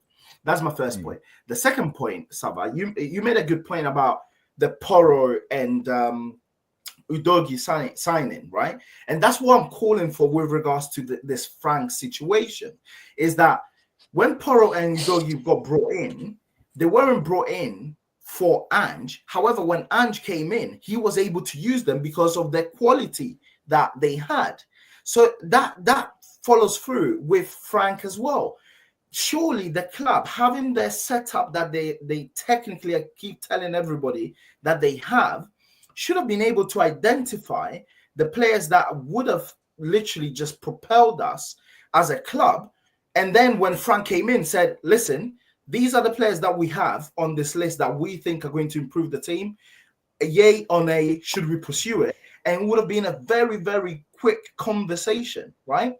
So yes, we do need 3 players, in my opinion, first team players to start, so that the other players that were first team get pushed down, so we have that squad depth to be able to compete on all fronts that they keep telling us that they want us to do in the last statement that they sent. So, Manny, do you think Ange got backed? Do you think he got backed? Hello? Sorry. Hello? Hello. Do you think Ange got backed in that Sorry, first window? Yes, Do you I think think Ange got backed in the first window. Right. So we need this manager to get back to exactly the same as Ange. The reason I bring this up so much is because I see so many people tell me Ange didn't get backed, yet he got between 3 and 6 first team players. This is what we need now. Don't we need the ball to then carry on with what they were doing? If we want hold on. But that's the thing. That's the thing, Dan. Did Ange, in my opinion, get backed in the first window? Yes. In my opinion, did Ange get the players that he needed in the second window? No. So if you are thinking about which way the board, if I'm thinking the way the board is thinking, I definitely do believe that the board is thinking, right, we did something last summer. Let's push it on into this summer. I don't think we're gonna get three, four first team players. I think we should thank the stars if we even get 2, because I think we're gonna get one first team player, and we're gonna get Tel, and we're gonna get the Japanese fella. But bearing in mind, right, I don't think Tel is as a lost cause as people think he might be. But I don't want him to have the pressure of being a starter from the get-go. That's my only issue with it. So in that aspect then, Mane, yeah, by the look of it, and I'm agreeing with what you're saying, do I see us getting 4 first-team players? No, I don't. I think we'd be lucky to get 1 or 2. I'm agreeing with you. So I think we can both come to an agreement here then that Frank isn't going to get backed like Ange did, because Ange did get backed. In his first summer, yeah. So if you want to, we're only in the first summer right now. We are only in the first summer right now. I can't judge a second summer because we're not in a second summer. So by the first summer, I want to bring Danny in. Sorry, guys, I'm really aware that Danny hasn't said anything yet. Danny, let me shift it to you. I'm gonna start off asking this, Danny. The word "backed" in football for me is such a difficult one, because when we ask the question, was a manager backed? You have to ask, for what? Like, was Ange backed to finish more than 17th? Yes. Was Ange backed to finish top 4? No. Is that fair? Like, how do you see this whole backing thing, Danny? Yeah, it's a bit of like the backing thing is kind of like, it is similar for every manager in the Premier League, if we're being honest. It's a bit of like you could say a grey area, because let's be honest, right? Brutally honest. Every club is going to have the club's going to want to bring in certain players for the club. The manager's going to want to bring in their own players, right? So there's always like a compromise. There's always going to be, wherever you go. Now, maybe at Spurs, it's more of a compromise in terms of Tottenham, and maybe not like Man City or Liverpool, where if the manager wants a player, they're going to bring him in regardless, right? Whereas at Tottenham, it might be that there has to be a few players that are in that squad or in that who are signed as youngsters because of the exact reasons Daniel Levy does business, right? To invest in something, to make money, to then sell it on for a higher price. That's Daniel Levy's motto, has always been that, right? Just exactly the same as what he did with Tottenham, right? Invest a small amount of money into Spurs, make it a juggernaut, and then eventually sell it on one day, right? So it's the same principle. So in terms of backing, I think the problem that Spurs fans have is that my opinion is that I feel that as Spurs fans, we don't get to see the players maybe of a higher quality that we probably could attract and could actually get than what we're actually given. And I think there's a compromise based. I personally believe, right, that if a manager wants a player, right, I reckon someone like Anne, someone like Frank they'll probably get told by the club, right, this is what we've got to spend, right? But you can't go, maybe they might say, we don't want players who want 150, 200 grand a week, right? Then you have to look at different level of players. Because if they turn around and said, right, doesn't matter what we're going to spend on wages, go and get whoever you want. This is the money we've got. Go and buy the players, right? Then you're looking at a different perspective of how a manager is backed, right? And it all depends. For me, backing is essentially if a manager wants a player, go out and get that player, right? But there are limitations based on the restrictions that Spurs have with the way that Daniel Levy runs the football club, right?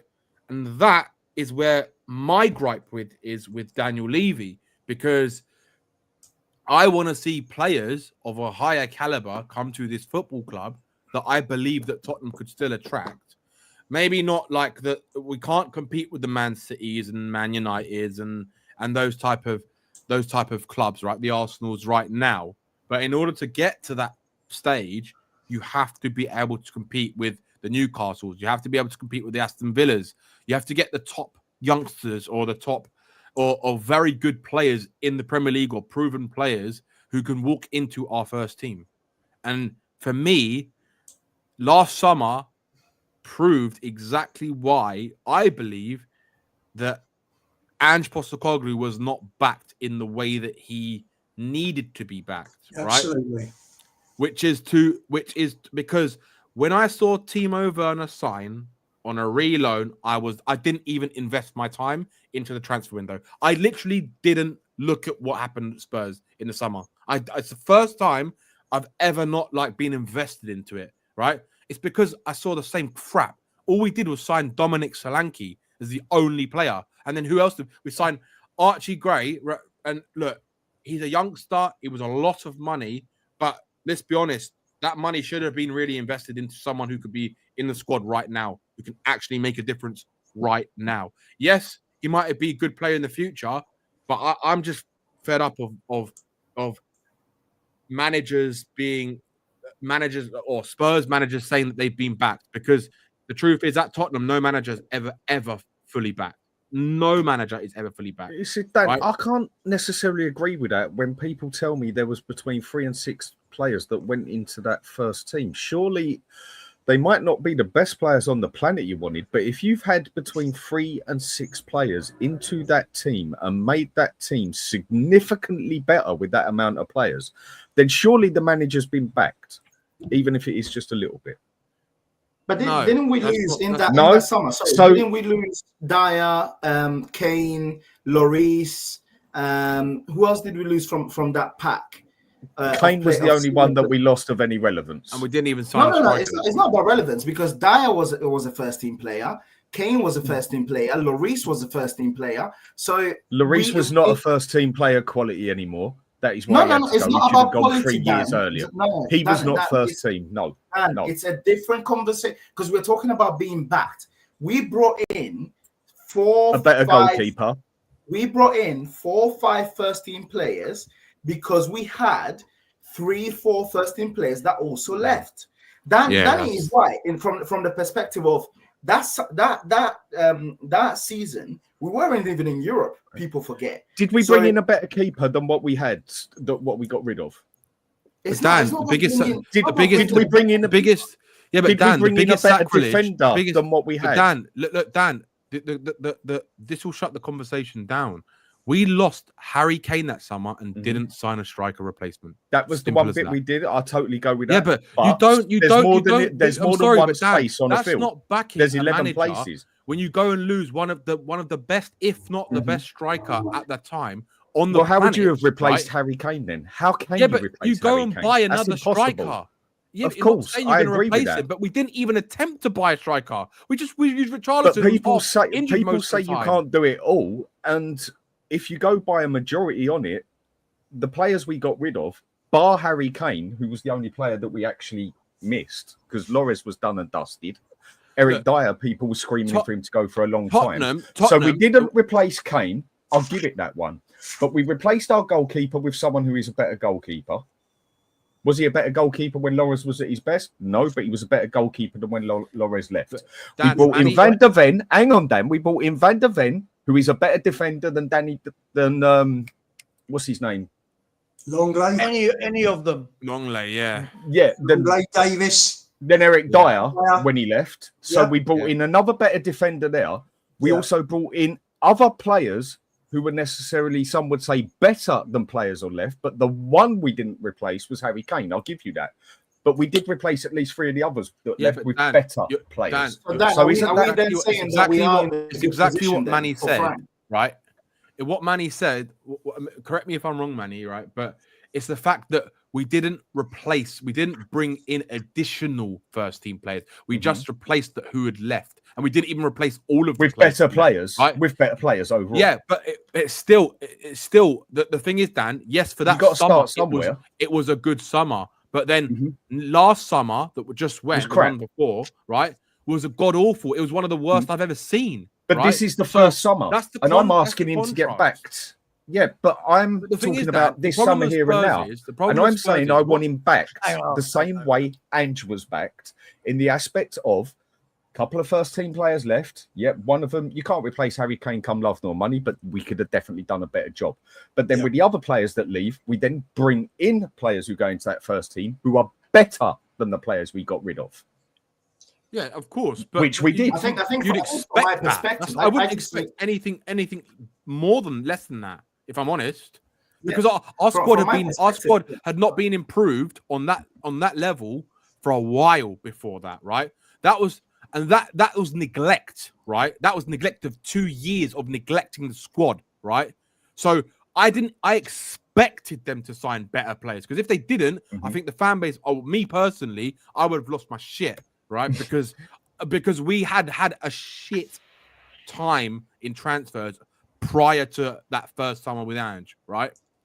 And for me, last summer was exactly the reason why I have no faith in this board or this club, and I genuinely feel for Thomas Frank, because I actually am of the opinion that there is an element that all these rumors that are coming out, I think we will sign players. Don't get me wrong. I just don't think it's going to be the level of players that we all expect it to be, or maybe need it to be, right? And that is where I think Frank comes in, because he's been brought in as the coach who is going to be as what Tottenham called him, a world-class coach. Didn't they call him that on the website, right, when they signed him? A world-class coach, right? But there is nothing wrong with that, Danny, right?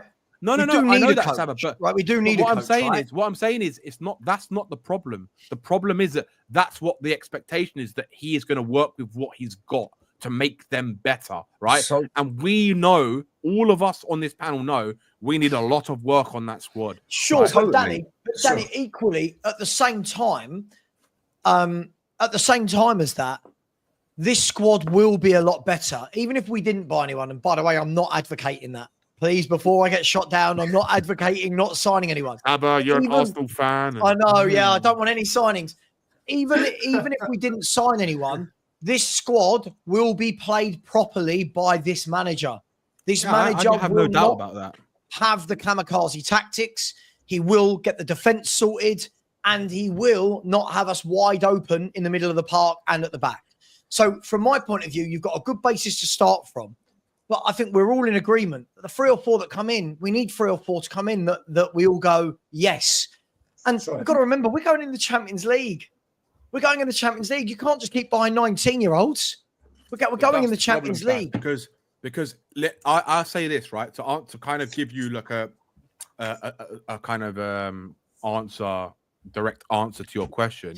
If they go and bring in a few 19-year-olds or 20-year-olds, one first team player, for me, that's not backing the manager at all. For me, backing the manager is bringing in 3 first team players and a few youngsters. That's my definition of backing the manager. And players that he wants. So we need Frank to minimum. Right. I agree 100%. So we need Frank to get backed just like Ange did in his first season. Yeah. Because we signed Maddison. Was it Maddison for 30 million? We signed Van der Ven for 40 million. We signed, who else did we sign? 34 Van der Ven. But how many people turn around and say Ange didn't get backed full stop and didn't get backed in his first season? I think you can't say that, isn't it? You can't say that. Can I jump in here, Sav? I can. What I think happened because Dan just agreed. What I think happened here was that when we finished the previous season with Mason and Stellini after Conte had gone, we had Conte brought Porro in, and he brought Udogie, who was on the loan from, was it Udinese, Dan, that he was at? Udinese, yeah. He was right, because the first team squad was an absolute mess. To be honest with you, in terms of strength in depth, Conte did a fantastic job getting them to 4th and keeping them there that season. If you look it was a miracle. When you look at the defenders, we had, apart from Romero, we had Emerson, Davis, Sanchez, Dyer, Longley, and Tanganga. So what Conte did was absolutely unbelievable. Oh God, my word. Lloris was on the way out, right? So you had Vicario coming in that the Italian connection sorted. Udogie was coming in. Porro was already there, and yes, he played a few games before the end of the season to join Romero. So they brought in Van de Ven to finish off the back four, because that back four needed that back five needed a complete revamp apart from Romero. They brought Basuma in early, very early. They got him for 25 million because he had a year left on his contract. So you already had Vicario, Udogie, and Basuma, who they brought in early, and then later on, Maddison, Van de Ven, and Johnson came in after Ange signed. So you had 6 new players. You had 6 new players in that team. So the amount of people who still say it and have say it, along with people on here, that Ange did not get backed. Yet we're all sitting here basically agreeing that we're hoping that this manager gets backed up to the degree that Ange was backed in the first season, first summer. Exactly. Summer, this is the first season. Second one I can't speak for because we're not even in the second season. I am stating on the first season in particular, because it's where we are. Well, I'd expect, and we're not looking at much hope. I won't say expect because it's Spurs, but I'll be honest, Dan, he gets back the same way Ange did. I want to see, like Sean said, I want to see a 60-70 million pound player, whether that's Semenyo or Eze or whoever it is, right? I want to see one of those type of players, a winger that goes straight into our team, right? I want to see a central midfielder, and I want to see if Richarlison leaves, I want to see a striker, whether that's Jonathan David or someone else, but it doesn't matter. I want to see us spend at least 120 million pounds on players, and that's with outgoings as well. That's doable, right? If we get rid of some players. So for me, that is a bare minimum of 3 first team players, right? So I expect nothing less. If I see less than that, right, for a club like Tottenham who've just gone into the Champions League, forget it. I just feel sorry for Frank. So if we don't go and get that, are people going to safely say from day one, basically, that Frank hasn't been backed? Yeah, I think Frank stays a number. Oh yeah, 100%. But I think I'm that's just leveling it out so that I understand. No. Listen, Dan. My point has been right. Yes. So when Ange first came in, he got backed in that summer. Albeit, in my opinion, we had a lot of players that went out, which were in the core team, in the core spine of the team from Conte's days, that needed replacing, and they had needed replacing for even before Conte came in. Now, how many times did we say Lloris needed a replacement? So many times, right? My point is that this hierarchy did that, mini rebuild in that summer that Ange came in their minds, right? Did a mini rebuild, and then since then have thought, right, we're just going to add trickle by trickle, summer by summer, 1 player each time, and that's what we're going to do. And I have the fear that I have at the moment is that 100%, just like you guys said, they've brought Frank in, and as everyone said, Frank is a coach, he's going to coach. So I think that they sat there and thought, oh, great, this team is not a 17th place team. And if Frank is going to come in and coach, we're just going to add a few youngsters and 1 senior player, and he should be fine. And that is what I'm calling out. I think that mentality by the club is ludicrous for the level that we should be at. We shouldn't be gone. Yeah, but a lot of people actually ask for what you're saying, but in a slightly different way. A lot of people say, why do we have to keep going for quantity over bloody quality? I want quality, not quantity. So if we only do go and sign a young player and then only go and sign 2 other players that are good enough for that first team, we're basically doing what everyone's been asking. If we sign 2 players that are better than the players in our first team, I genuinely, I'm not gonna have a screaming match with anybody.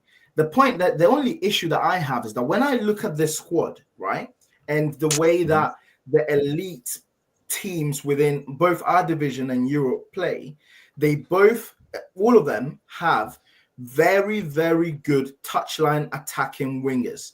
Whether whether you're talking about Liverpool, whether you're talking about City, whether you're talking about Chelsea, they have wingers that when they get the ball, the first thing that they're thinking of is taking the man on, right? Because what that does in a football game, it takes out 1, 2, 3 players out of position, which then creates space. When I look at our wingers, as many goals as Johnson has scored, everyone knows that Johnson needs someone to compete with him on He's that not even a winger, side. Manny. We've only got one winger. Exactly. So I agree. when I'm looking at the team, I'm thinking already, right? So we need a left winger that can take the man on, a right winger that can take the man on. That's do we? From my formation opinion, are we? What formation are we going to use then? This is, I think, the other problem we've got at the moment, because none of us actually know. You can sit here and say we need a winger. Sure as hell we need a winger who can cross that ball, because no one else on that team can cross that ball, bar maybe Solomon 1 out of every 3 attempts and Porro in a much regular basis. But if we end up playing a 3-5-2 or a 3-4-1 or 3-4-1-2 or 5, whatever way you want to put it, which he is known for doing, we've already got the players for that. So then we need to look at other places. This is where it's such a mess at the moment, I think, because none of us actually know. Stick a Doji and Porro as your left midfield, right midfield, whether you want to call them a winger or whatever, or your wing backs, overlapping, crossing that ball in there. You've now got 2 players 2 or 3 times better than what they have been playing under this pathetic way that they have had to play, which is not even their style. You've now got players that, I mean, did you watch Dogi in Italy? No, I didn't watch him, but I saw a few games. I watched him consistently because I knew he was coming to Spurs, and I follow Serie A. He was very, very good. Much, much better than what he has been in the Premier League. And I don't think it's because he hasn't got the standards for it. It's because he was told to play a total different way out of sync to what he plays, like about 8 out of, or even 9 out of the other 11 players on the pitch. Porro is not a bloody inverting wingback. You go and get him hammering up that side like he did Sporting Lisbon, wasn't it? You'll start seeing more crosses coming in there. You'll start seeing him take on more people and everything else like that. So a lot of it also does come down to, I'm not making you wrong on what you're saying. No. I do understand what you're saying. You're talking that if we're going to play a 4-2-3-1, I'm already saying that team's already set there to be good. No, I agree and with you. made better if it's played the right way. So we might not even need a winger. We've already got. I agree. I agree from the perspective of obviously our wing backs, right? Because I've always said, I said that to Savva even in the very first streams I came on in, whereby I was saying, when I was trying to say that changing, if you were to change manager, I don't have a big fear with regards to our players. That was the example that I was using, right? Whereby I was saying, even when you look at Udogie and Porro, even though they're playing in a back 4, they can play in a back 5. My issue comes with our wingers, even with regards to, even when you look at Mbeumo, right? Mbeumo was you could play him as a touchline winger. He was good enough for that. You could play him as an inverted winger slash striker. He was very good with that. And you can even play him as that right-hand side wing back. But that is the level of quality that I'm talking about when I say we need that improvement at the top end of our game. Because I feel like sometimes I think to myself, where has the scouting gone within our department? Because we're not even looking outside of any other realm of the top 4, top 5 leagues in terms of senior players. Like I'm looking at as well, and again, I know I'm not saying that we need this player. I'm not saying that. But when I'm looking at I'm watching a Club World Cup, and I'm looking at that Richard Rios guy who plays for Flamengo, and I'm thinking there is quality outside of these of the confines of the leagues that we're looking at, and our scouting department. I don't know whether they're still there. We are not scouting anymore. We're not scouting it, and that's my worry. That's my worry. Manny, other question then, yeah. I mean, a lot of us are saying this team needs improving in a big way, yeah, and it is not a very, very good team, whatever, but I think it is significantly better than what it was shown. So do we need, really, depending how this manager does things, do we really need, I mean, obviously we want 4 or 5 players that walk into that first team. That's just common sense. We all know that. But then if we go by what we actually can get on the realistic side of it, if we've actually got a coach who knows how to coach his players and actually plays them the right way, that already makes us significantly better. Then are we so desperate for 4 or 5 first team players? I'm not saying I don't want them. Common sense. If you got better, you take it. But the situation we're in, we swap our formation around to play 5 at the back or 3 at the back and whatever. Are we now so desperate for 4 players, 5 players, 6 players to get better when in some aspects, I'm going to say as all this manager has to do is get that defense sorted out, and we can say there's another 15 points on the table. Quite simple, in my opinion, there, yeah? That's a big job done. And another 20 goals that we don't bloody concede. So are we really up shit street, basically, as much of a few of us are looking at it, or is a lot of it going to come down to the tactics we use and like, right, he's playing the right way, he's playing the right way, we got the right formation, we now look twice the team that we were, we're now not conceding the same goals every game.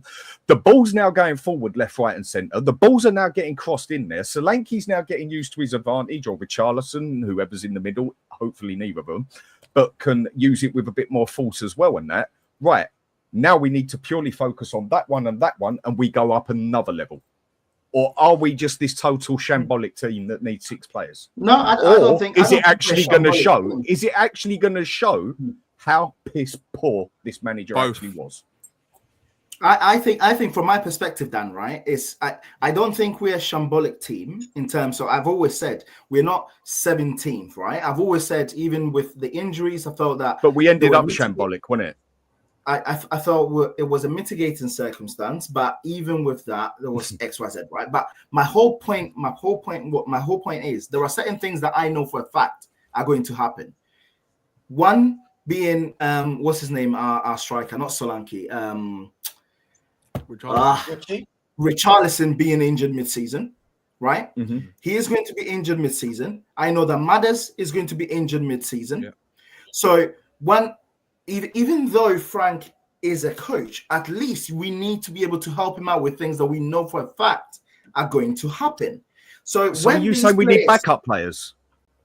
No. I think we need players to be able to compete in the position.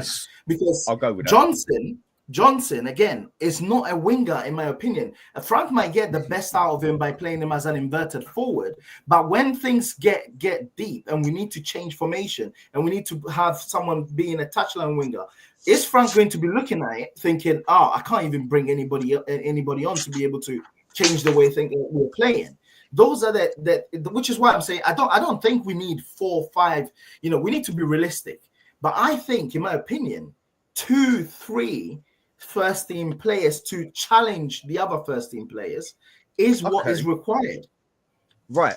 But on the Spurs side of that one. Sorry, just quickly, we did that and Ange didn't ever want to play them. We had that.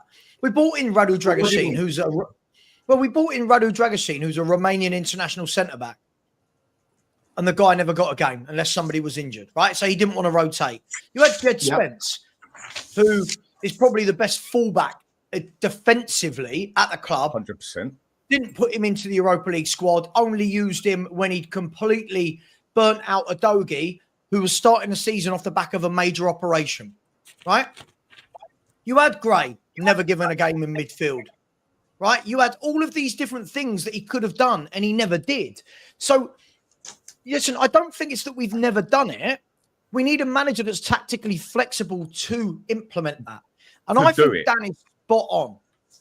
I think that when this manager comes in and we see that he actually implements a proper football philosophy, I don't think we're anywhere near as bad as everyone makes us out to be. I.e., I've done it. I mean, sorry, Dan and Lubo especially, you'll be so bored of hearing me say this.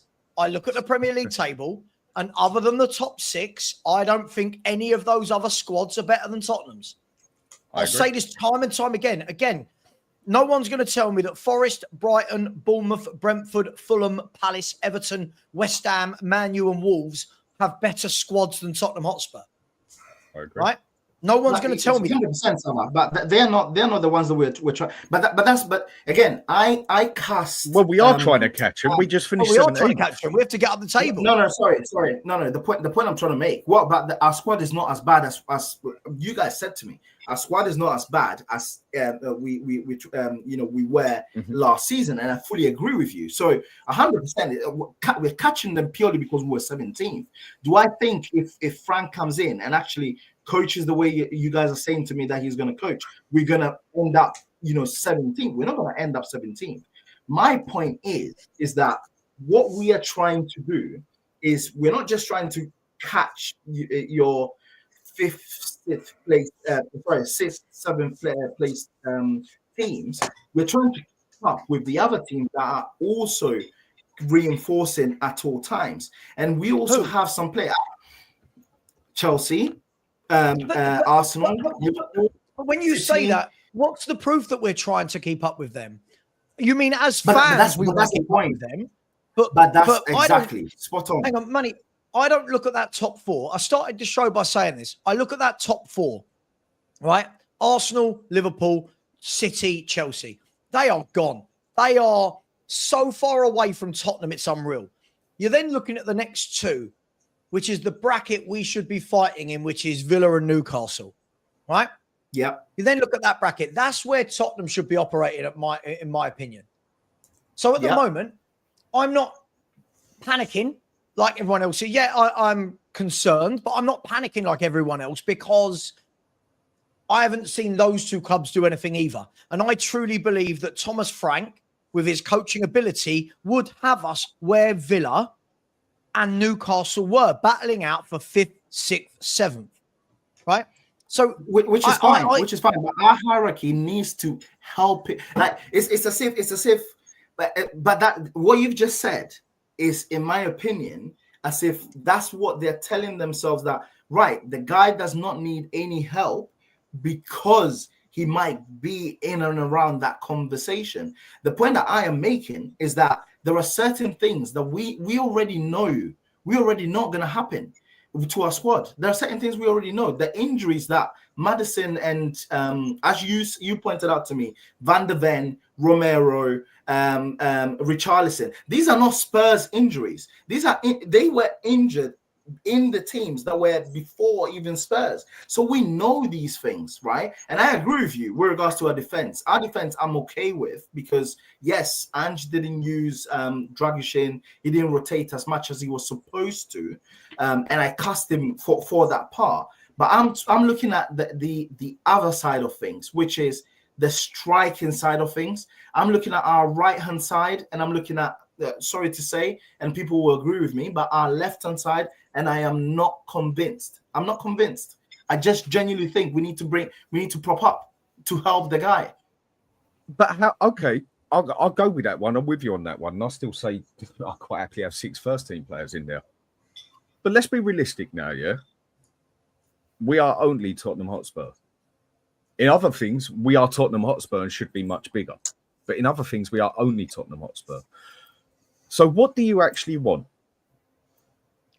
2 solid first-team players that get into whatever formation we use, whether you could say it's a winger, I could say it's a centre mid, we need this and that. All ifs and buts and maybes. Just we'll go with the flow there, whatever formation. 2 solid players that get in there.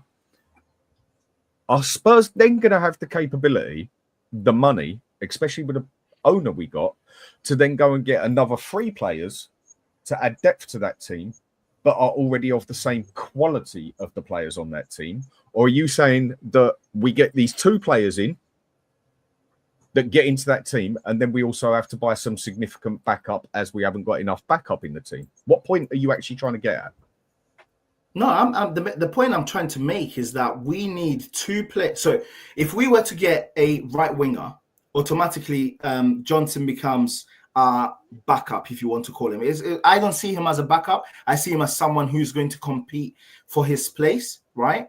But automatically, in my opinion, even on that right-hand side, I feel like there and then we've improved our team, right? And then again, I keep saying I keep hearing that Son is leaving, right? On that left-hand side at the moment, we have if Son was to leave, we would have Solomon, Tell, Odobert. In my opinion, those three on that left-hand side are not experienced enough to lead us into next season, unless Frank coaches Tell to be the player that we haven't seen him to be last season. And so there's your two main positions then, right, that we need improving if we play a 4-2-3-1, for example, which is what I think you're looking at what we're going to do in it. But that's just by what I'm translating by you're coming across. Right. There's your team players. At the Tell time? There's your... Sorry?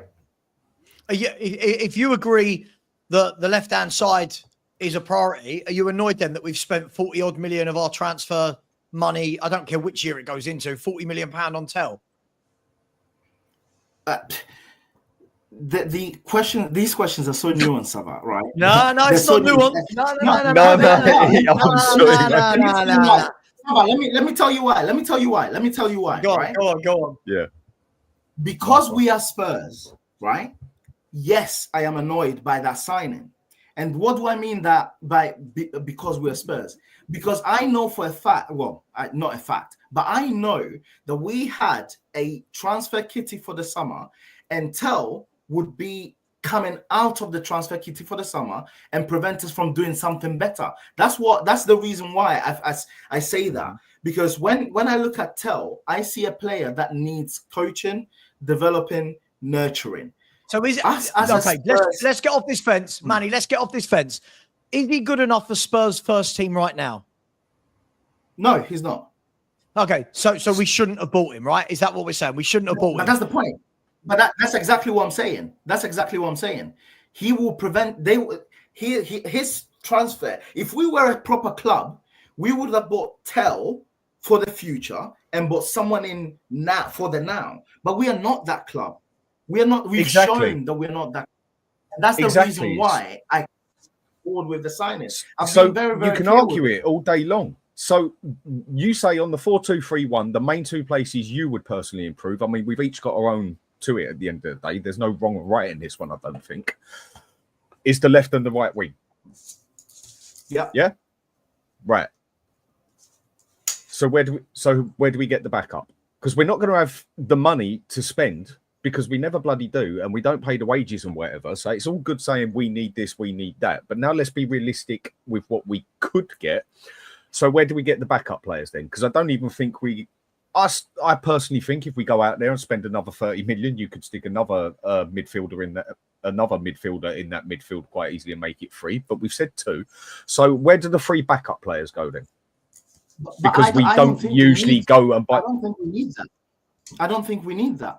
I've seen videos of Frank saying that he is looking at our midfield and saying, you were saying we need more depth. Very good midfield, right? Midfield, defense, then whatever. Where do we need the backup then? No, the backup is the players that are where our first team players on the left and on the right, who are now going to be shoved down because we've brought in first team players on the left and on the right. I agree with you guys when genuinely when you guys say that our team is genuinely in and around that Newcastle and Villa squad. I agree with you guys. That's the reason why, in my opinion, we need 2 wingers to improve our goal scoring and also our play. And if it means we wait till the next summer or the January transfer window for more, so be it. But we need quality that can go in. Two players at least that will be quality to go in. That's my whole point. But anyway, sorry, but that was my last point, because as I told Savva, I need to leave now, so I'll have to just hop out. Manny, thanks very much, bro. Really appreciate you coming on. Some solid debate in there. Love it. Thank you, guys. Take care, man. See you soon. Take care. We got Lubo. Can I ask you as well? I mean, everyone always seems to naturally go towards our wide men. Isn't central midfield a massive part where, when I look at the big six, right? Sorry, if I look at the top six, right, they've all got solid midfields. If I look at Caicedo and Enzo at Chelsea, Liverpool with McAllister and Gravenberch, Arsenal with Declan Rice and Zubimendi, Newcastle, Joe Linton. When I look at our midfield, I always feel like it's a little bit powder puff. Don't we need a top midfielder as well? Like, we're talking about wide men and strikers. Don't we need a top midfielder to come in? I mean, yes, we do. Midfield is, for the last 2 seasons, has been a big problem. To me, I've seen some comments on here that, we need new defenders. Maybe we need fullbacks. We've got enough centre-backs. We've got plenty of centre-backs. Depending on how he's going to play, he's got 3 very good wing-backs in Porro, Spence and Udogie. So for me, midfield is the issue. But I've just been, while you've been talking, I've just been going through transfer market for the last 2 years. We've basically spent a net figure. This is in 4 windows now. And this includes the money that was spent before Ange came, on 19 Udogie, 17 on Vicario, 36, 25 on Basuma, 61. We have a net spend on 4 windows, and most of the money was spent in the first window. We have a net spend of 235 million. We have bought 1, 2, 3, 6, 7, 8, 9, 10, 11, 12, 13, 14, 15, 16. We have bought 17 players for that net spend of 235. And if you add Solomon and Werner times 2, that's 20. So there have been 20 purchases, including loans, for a net spend of 235 million. And when you look at what Liverpool have spent, they've spent 216 million in this window. I know it's over 2 years, they didn't spend, but they have, look, the point I'm making is the number of players they bought. How many players have they bought? 4, 5? Oh no, yeah. We spread out that we spread out that net spend across 20. They spread it out across 3 or 4. Yeah.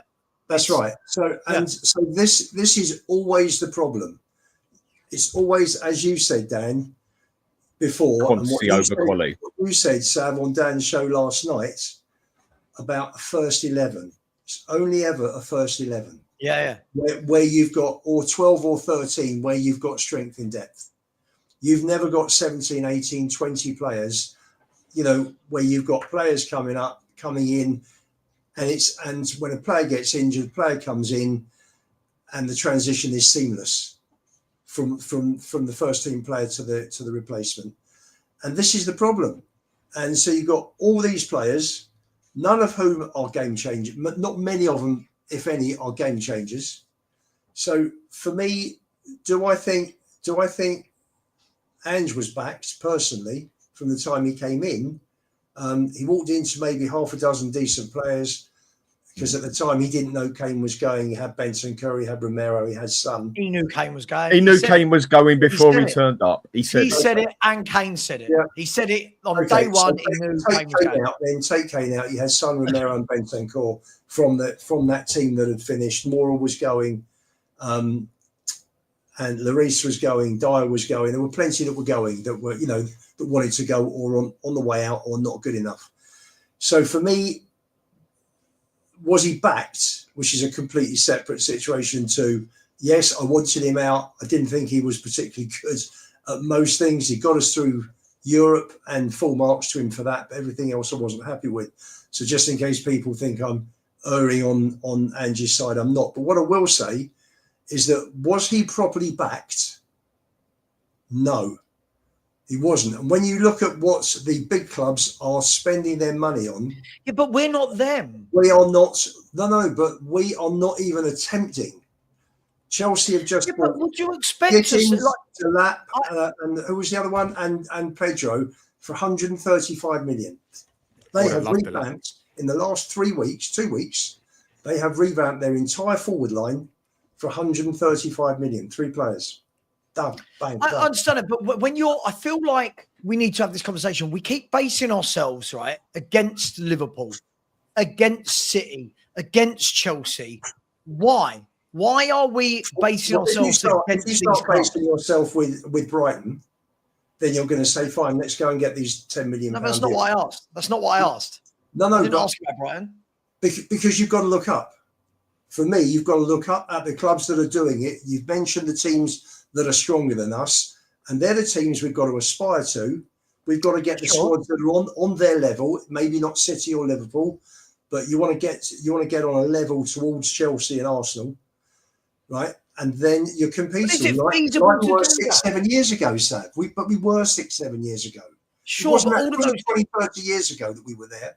Sure, but in the time when we're talking about the Poch era, right? When we were better than most of these teams, give or take, right? Yeah. Mm-hmm. All of those teams were in rebuilds, like not what we think a rebuild is. When those teams rebuild, they rebuild to win things. Yeah, I hear the word rebuild about Spurs every year, and I don't know what we're actually rebuilding from, right? But we're talking as though we've won league titles. We're talking as though, oh, well, Chelsea do this, we should be doing this. I don't know. We're not even close to that, though, Sav. We're not even close to what these teams are doing. I agree with you, but then that's why that's not the example, is it? The example isn't Liverpool, who are the best team in the country right now, spending 215 million on 4 players. The players that Liverpool have just bought wouldn't have joined Tottenham Hotspur. Like that's the cold reality of it. Wirtz, Frimpong, who else have they signed? Kirk, these players have bigger offers than Tottenham Hotspur. Sure. So for me, I don't expect our net spend to be like Liverpool's. What I want to see, though, is, and this is where I think we could probably all agree, if we turn around and said, right, guys, this window, we're only signing 4 footballers, right? We're only signing 4, but you know what? They're going to be 4 players, all at the same level, all who come into the first 11, they're or thereabouts. We'd all be happy, right? I'd be like, finally. Right. What we tend to do, though, Danny, right? Spending it, that's right. Instead of spending 150, 180 million on 10 players. Exactly, yes. And that's the problem. That's always been the problem. That's always been the problem. We buy 4 very, very good players for that sort of money, and you've got quality straight away, improves the team, brings it up a level overnight.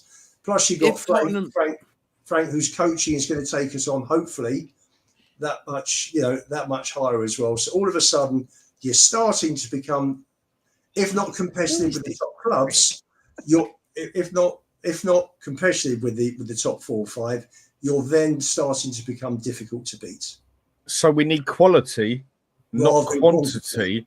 Yeah. So where we haven't got that sort of money to spend and everything else in that, we then just, we basically need those at least 2 good first team players that don't just improve us a little bit, but improve us a hell of a lot, and then take it the next step from there. But then some people then have to slow down a bit on, I bet you if we go out there and buy 2 quality players at say 50 million, 60 million a piece, and then that's all we sign. Say we forget about Tel and Danzo because they were last season's ones, but we only get those 2 players. How many people are then going to moan that we only bought 2 players, even though they're 2 quality players? There'll be a hell of a lot of them. If they're top quality players, well, and the other problem we've got is at the moment our Champions League squad only numbers 22 with 3 short. So now I'm going again with what do we do then? If we've only got this certain amount of money to spend because it's all Levy is going to give us some wages, just trying to beat. It's all good saying what we should do, this and that. Yes, I know all that. You know it. Savva knows it. That we all know it. But on the realistic side of it, I'm going to be happy and be quiet if we go and buy 2 good players, solid players that walk into that first team. If we don't buy no others for the backup and whatever and that, I'll take it on the chin if there's injuries and there's no one to replace and whatever, because I see that we are making improvements to our actual first 11. And then in January, we go and get another good player in there, either on loan or buy him for that first team sort of thing. We're limited whether we like it or not. I'm just trying to be realistic here. No, I know what we should do. Realistic. I know what we should, but we ain't gonna. Dan, this club doesn't operate like any other football club does. And that's the problem. And that's why we're always left high and dry. We're always left short. As you said last night, Savva, it's always about an 11, and we're looking, well, could you do better than this? Could we buy better than that? It's not about buying better than what's in. It's always about improving the team and the squad year in, year out, because the other teams do it. We don't seem to do it. Our fans seem to have the mentality. And unfortunately, this is because they're so browbeaten with the way ENIC have run this club for 25 years. They never go out and take the extra risk and go the extra mile. And that's the problem. And you know, we know that, Ian. We know that. Yeah. So we can rant and rave about it all we want until the cows come home, but it ain't going to change. So what do we need? That's right. It's not going to change. What's realistic? What's realistic? As in players? Yeah, what is realistic that we can look for? I mean, for me, I am happy with a season. Go on. Spending money on players, spending the money we get for players that go out. For me, that's the realism of Levy's top. That's all I see. Yeah, I can agree. So realistically, it's all good going on about we need 5 players, this and that, and everything else, but we need 2 solid signings that walk into that first team. Stop backing up this miraculous youth policy that we've got when 2 of these quality youth players ain't ready for the Premier League. And I will bring in Gray and Mikey Moore, who can't even get in England under 21s for 2 quality players that they are. I would have thought they at least get in the he was playing for the under 19s, Dan. Mikey Moore was in the under 19s. My point is, if they're as special as people say, as generational as people say, they should be fighting for that England under 21 squad. Yeah. But then maybe there's better out there. My point is, then we've got to stop accepting average players and making excuses for them left, right, and centre. And we've got to say, right, I want those 2 solid players. If we don't sign no one else, okay. But then next window, a solid player. Next window, 2 solid players. All of a sudden, we're looking significantly better instead of buying that 1 player for the first team and then that you and other 2 backup players. But Dan, you've got to pay the wages to get those players in. Yeah, and I could have named you 5 midfielders last season that we could have got for cheaper than Archie Gray and cheaper wages.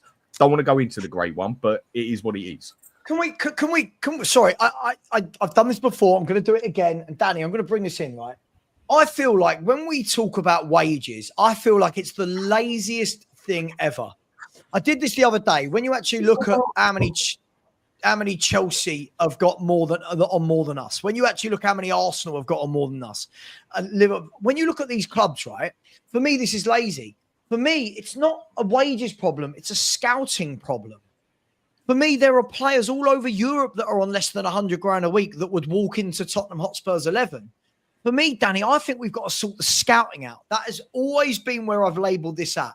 If Newcastle could go and find Isak from Sociedad before he's the Isak now, if they could go and get Bruno Guimaraes before he's the Bruno Guimaraes now, right?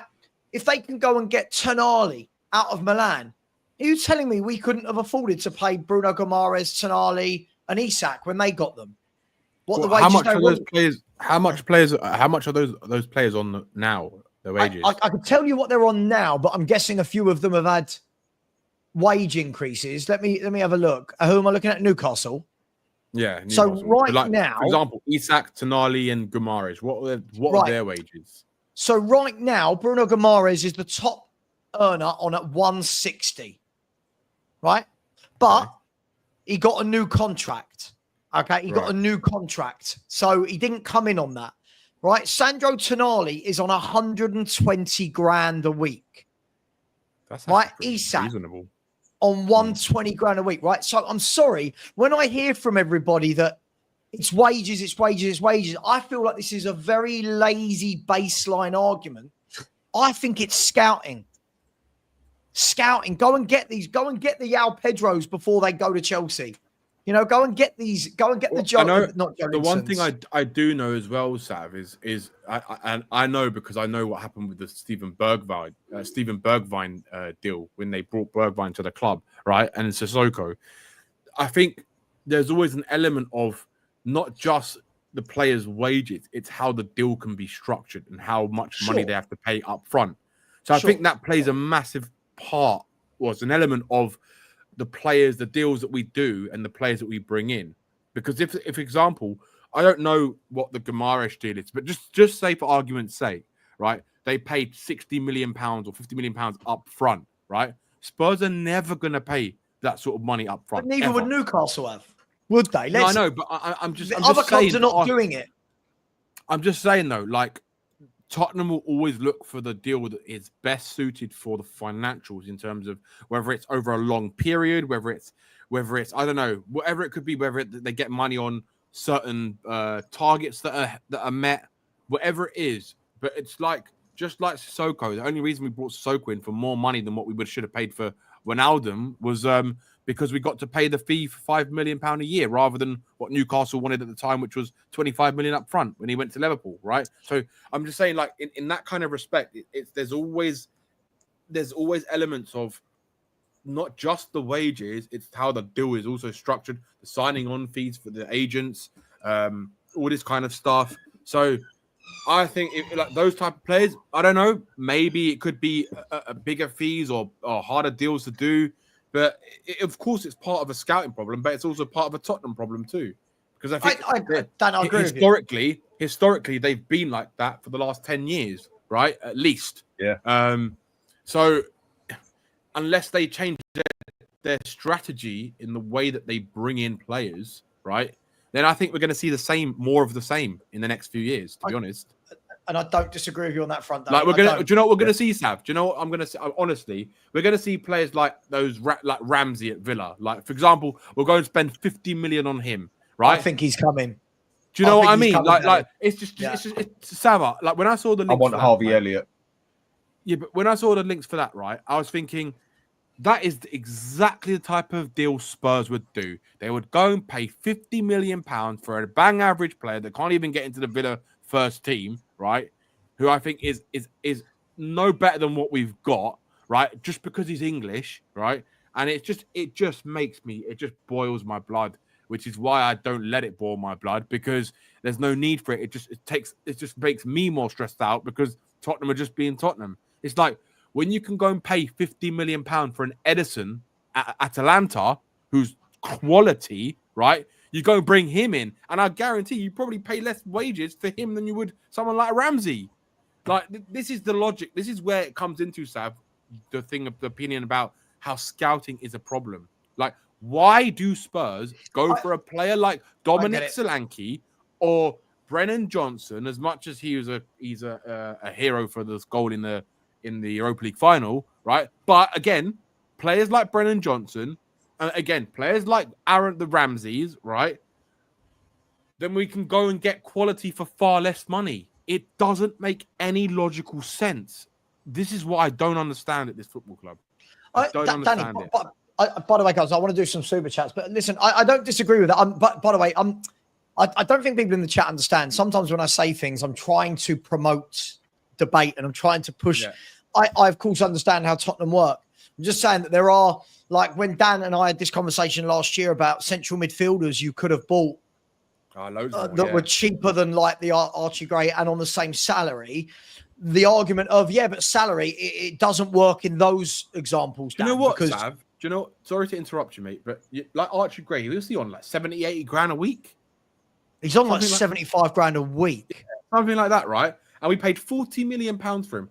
A bit more money, you could have gone and got Edison for that. Like, seriously. This is what I don't understand. I'll never understand that. That deal will always haunt me, I think, until the day I die.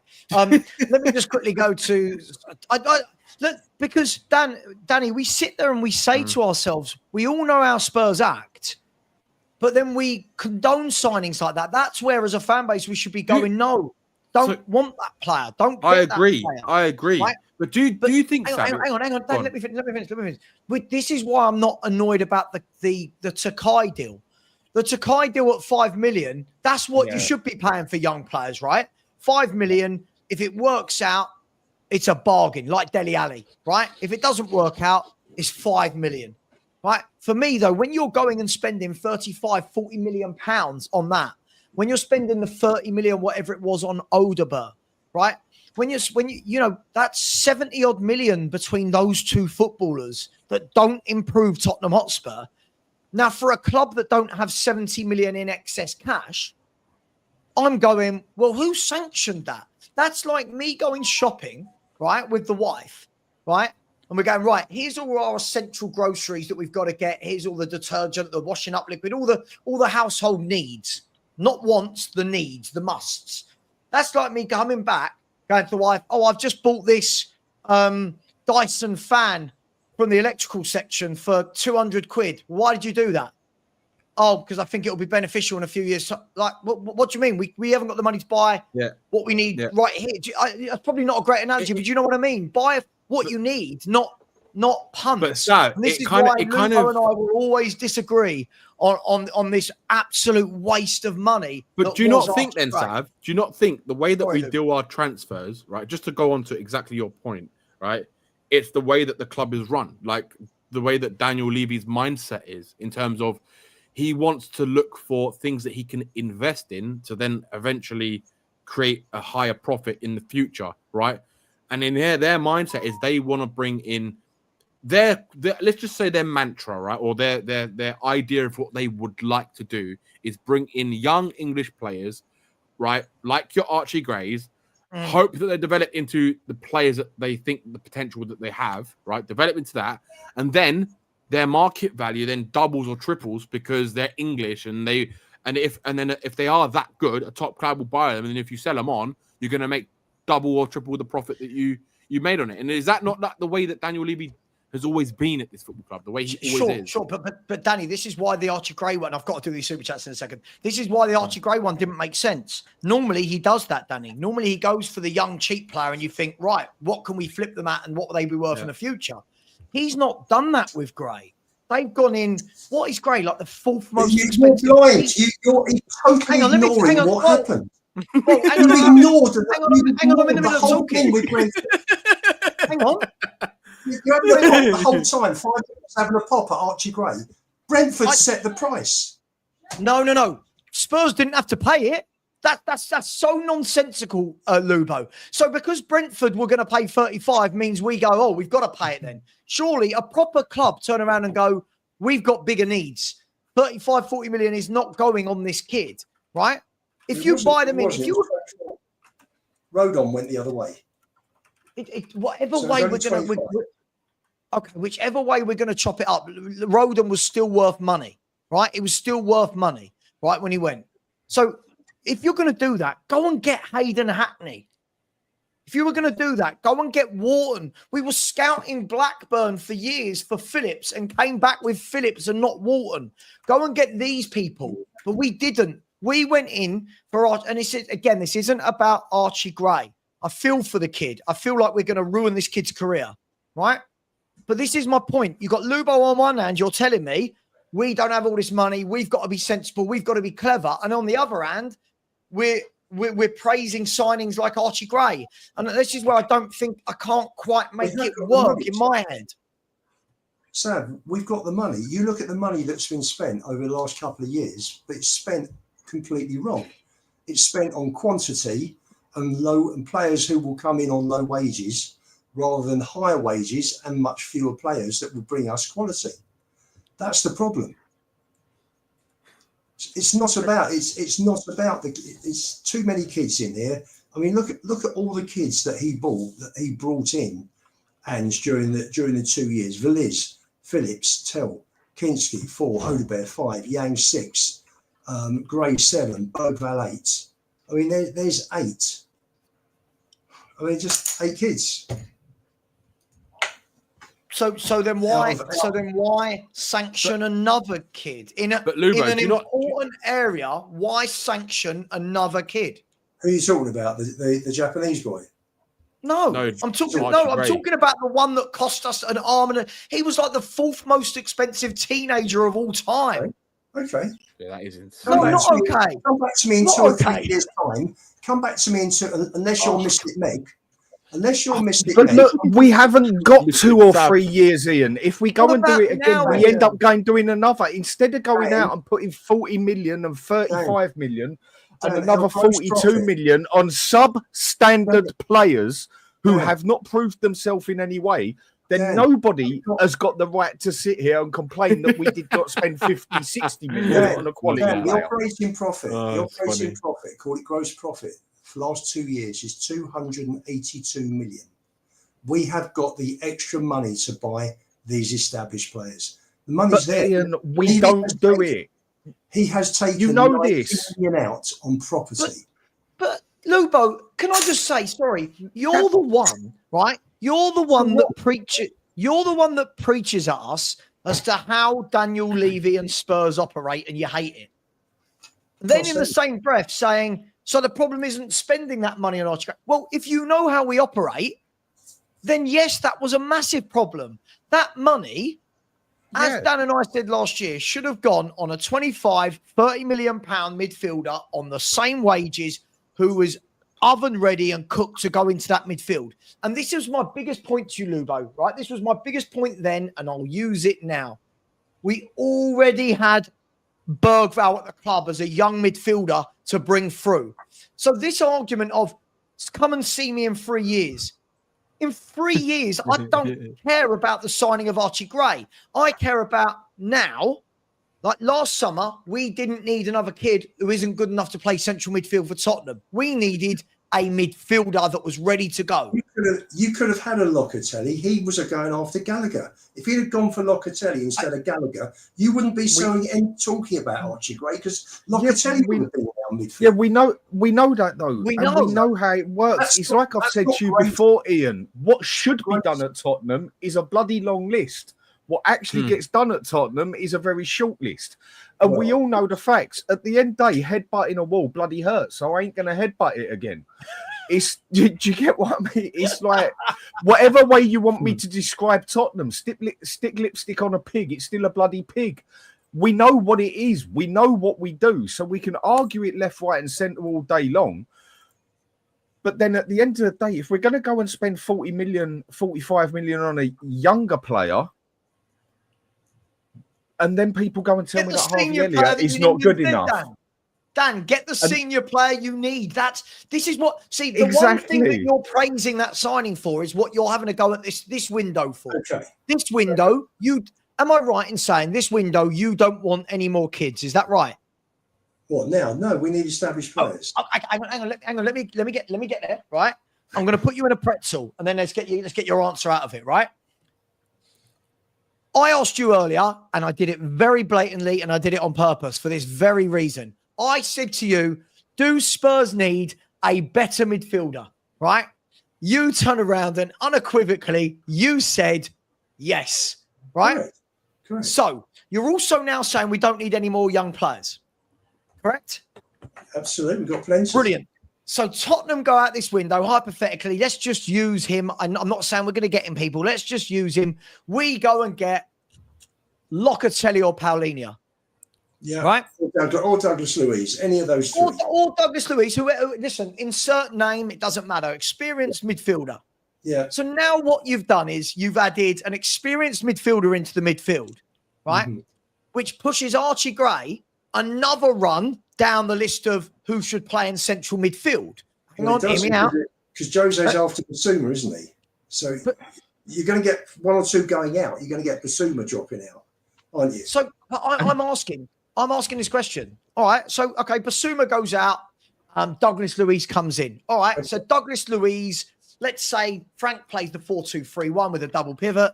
Let's say the starting two is going to be either Bergvall and Luis or Bentancur and Luis. Do we all agree with that would be the more likely scenario?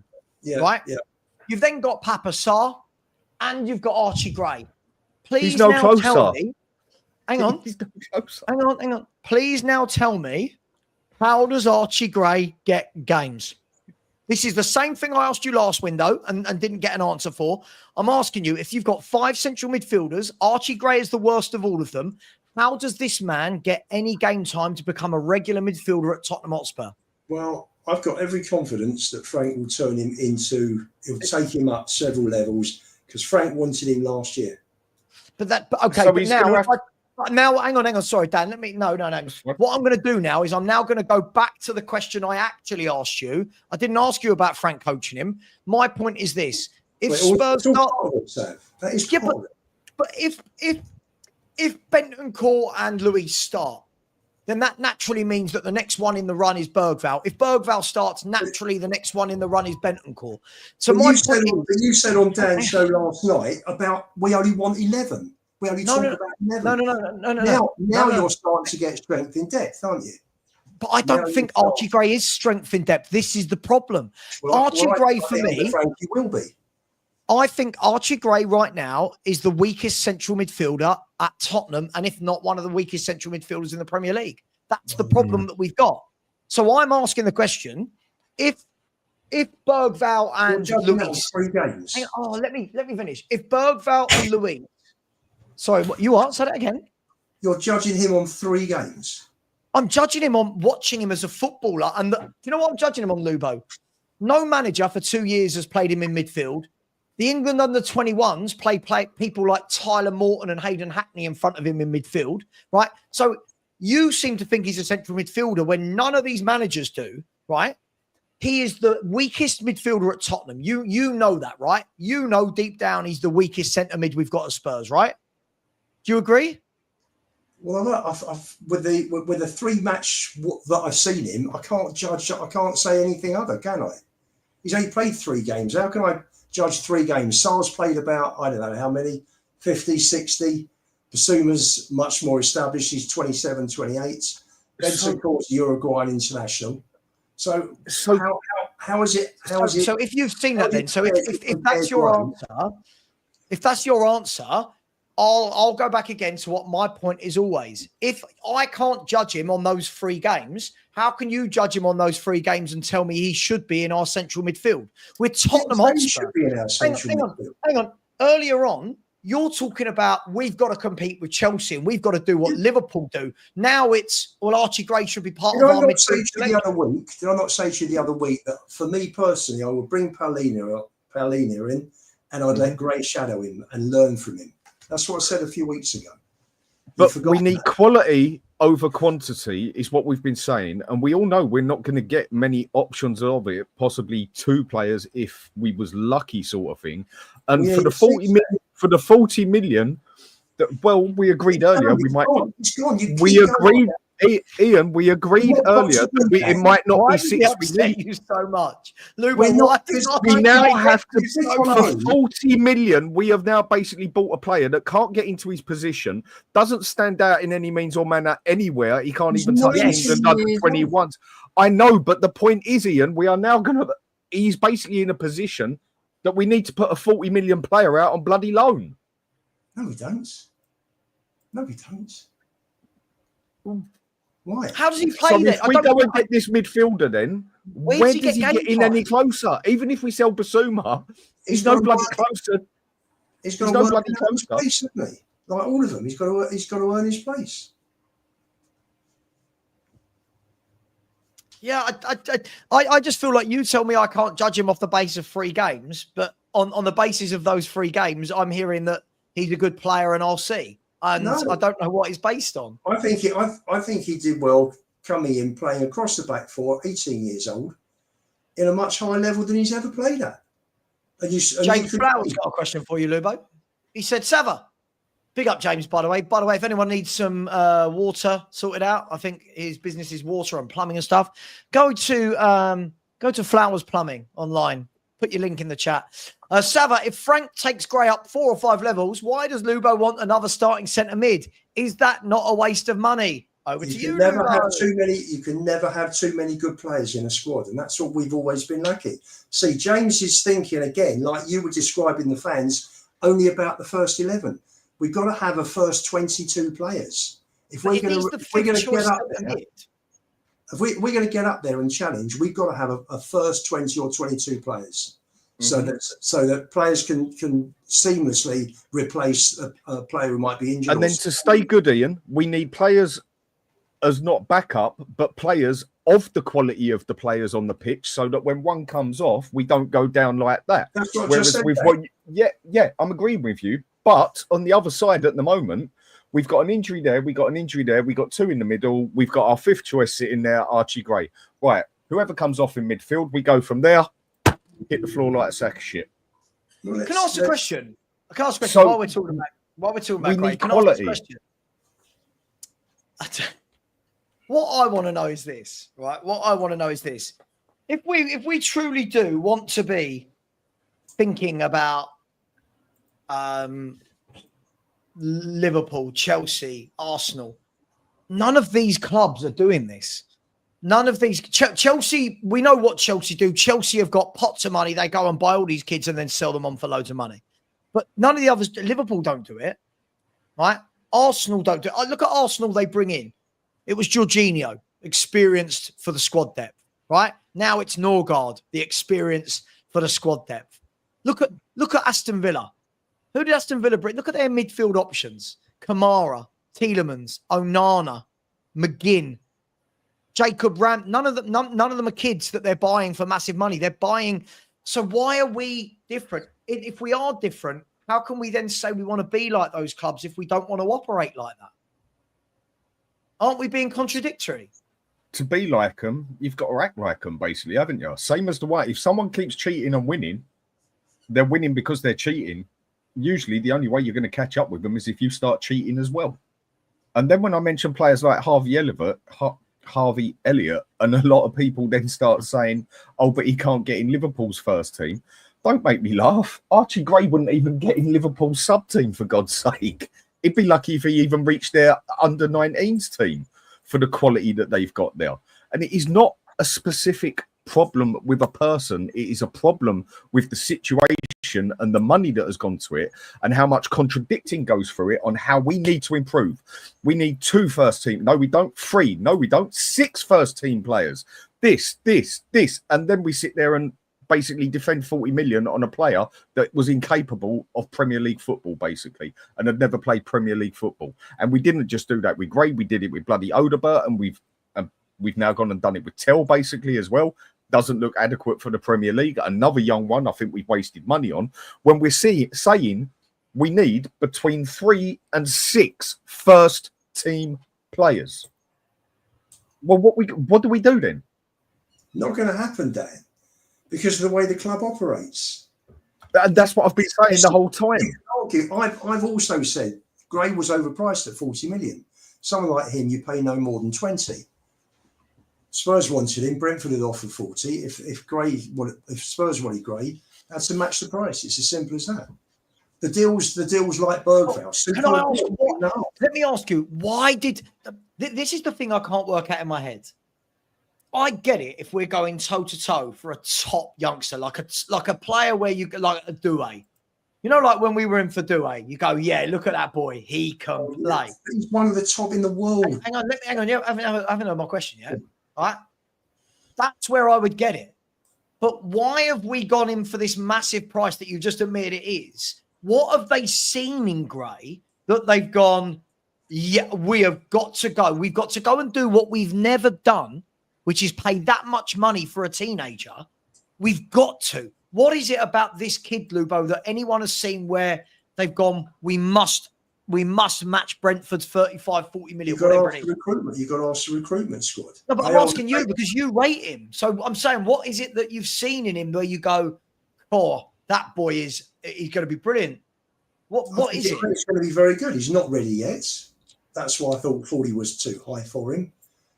But that's the reason another club were in for him, and Spurs wanted him. So if they wanted him, they paid the money.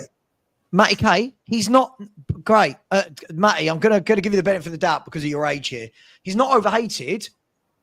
If you actually listen to what me and Dan have been saying this whole time, it's that we wanted that money spent on a senior pro. No one has said that in 2-3 years' time, Archie Gray could be quality. I mean, I haven't seen anything that makes me think he is. But when you're saying he's a brilliant, versatile 18-year-old, right? When you're saying brilliant, versatile, brilliant at what? You've got to be brilliant at something. Versatility isn't a skill. Versatility is, can you go and play there? Oh, yeah. Spence, Defoe, and Ardiles all rate Gray very highly and all think he'll make it. Maybe you think they talk out their arse. I don't know. Yeah. I can't talk for you, but if you think they are no judges of footballers, then why don't you say they don't know what they're talking about? Okay, I so get the every point. pundit. That's what So you're basically saying. No, okay, Lubo. Let's use this really childish notion that No, it's every single ex-pro is right. Brilliant. Let's do this. But there's So three of them. every Three of them all think he's a good player. Sure, brilliant. And what's the connection? Who was it? Defoe, Ardiles, and who? Spence. And sorry, one plays for Tottenham Hotspur. One's an ambassador for Tottenham Hotspur, and the other's just finished being a coach for Tottenham Hotspur. Are we not seeing a bit of a pattern? If Paul Merson comes out and says, I hate this Spurs, this player, blah, blah, blah, we all go, oh, Merson, he chats shit. What a great footballer Paul Merson was, right? Isn't it that we all seem to like the opinions of those pundits who say nice things about our players, but when the ones that don't, we all think their opinions don't matter? Players and pundits are the same as us. They're just normal people. They've all got different opinions. Yeah? If he's that good, if they all think he's great, how comes he couldn't get in a shit Spurs midfield last year? If he's that good, why couldn't he get in this shit team that finished 17th? Oh, come on. Look at the way Ange treated him. Come on. Ange is the guy that bought him. Oh, it's dreadful. The way he treated him, the way he handled him was appalling, Sam. The way he did it with all the players. Hang on, sorry, Dan, really quickly. Sorry. Well, there were others. Okay, so our dealers, Defoe, and who's the other one I keep missing out? And Spence. So why are they more knowledgeable than Ange, who's a European winning manager? Why is their opinion better than his? Well, based on that, you obviously don't think Ange should have been sacked then. If you rate Ange that highly. No, I don't. I don't. What I'm doing is I'm putting your opinion into a pretzel. You can't just say. No, you're not. You're arguing with me purely because you don't rate Gray and I do. It's as simple as that. It's not about rating him.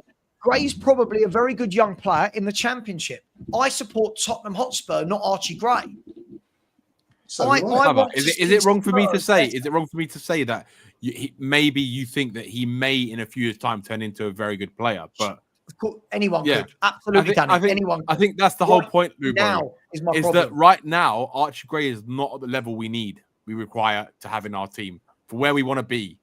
Right? Not for £40 million when that money can be spent elsewhere. I think that's what the problem is. Danny, if it was the last 40 million we had and we didn't have any more money to spend on a player, we didn't buy another midfielder, so it basically was. Well, Ange wanted Gallagher and Ange chased him all summer. So we know why they didn't spend the money, Sav. We know. We had this discussion. We know. But Lubo, that's the problem, though. That's like me saying, that's like saying, my wife and I, Lubo, we want the £3 million at the top of the road. Great, I might want it. I know it's not happening. Sav, the money was there. There was money there, but he decided to go after it.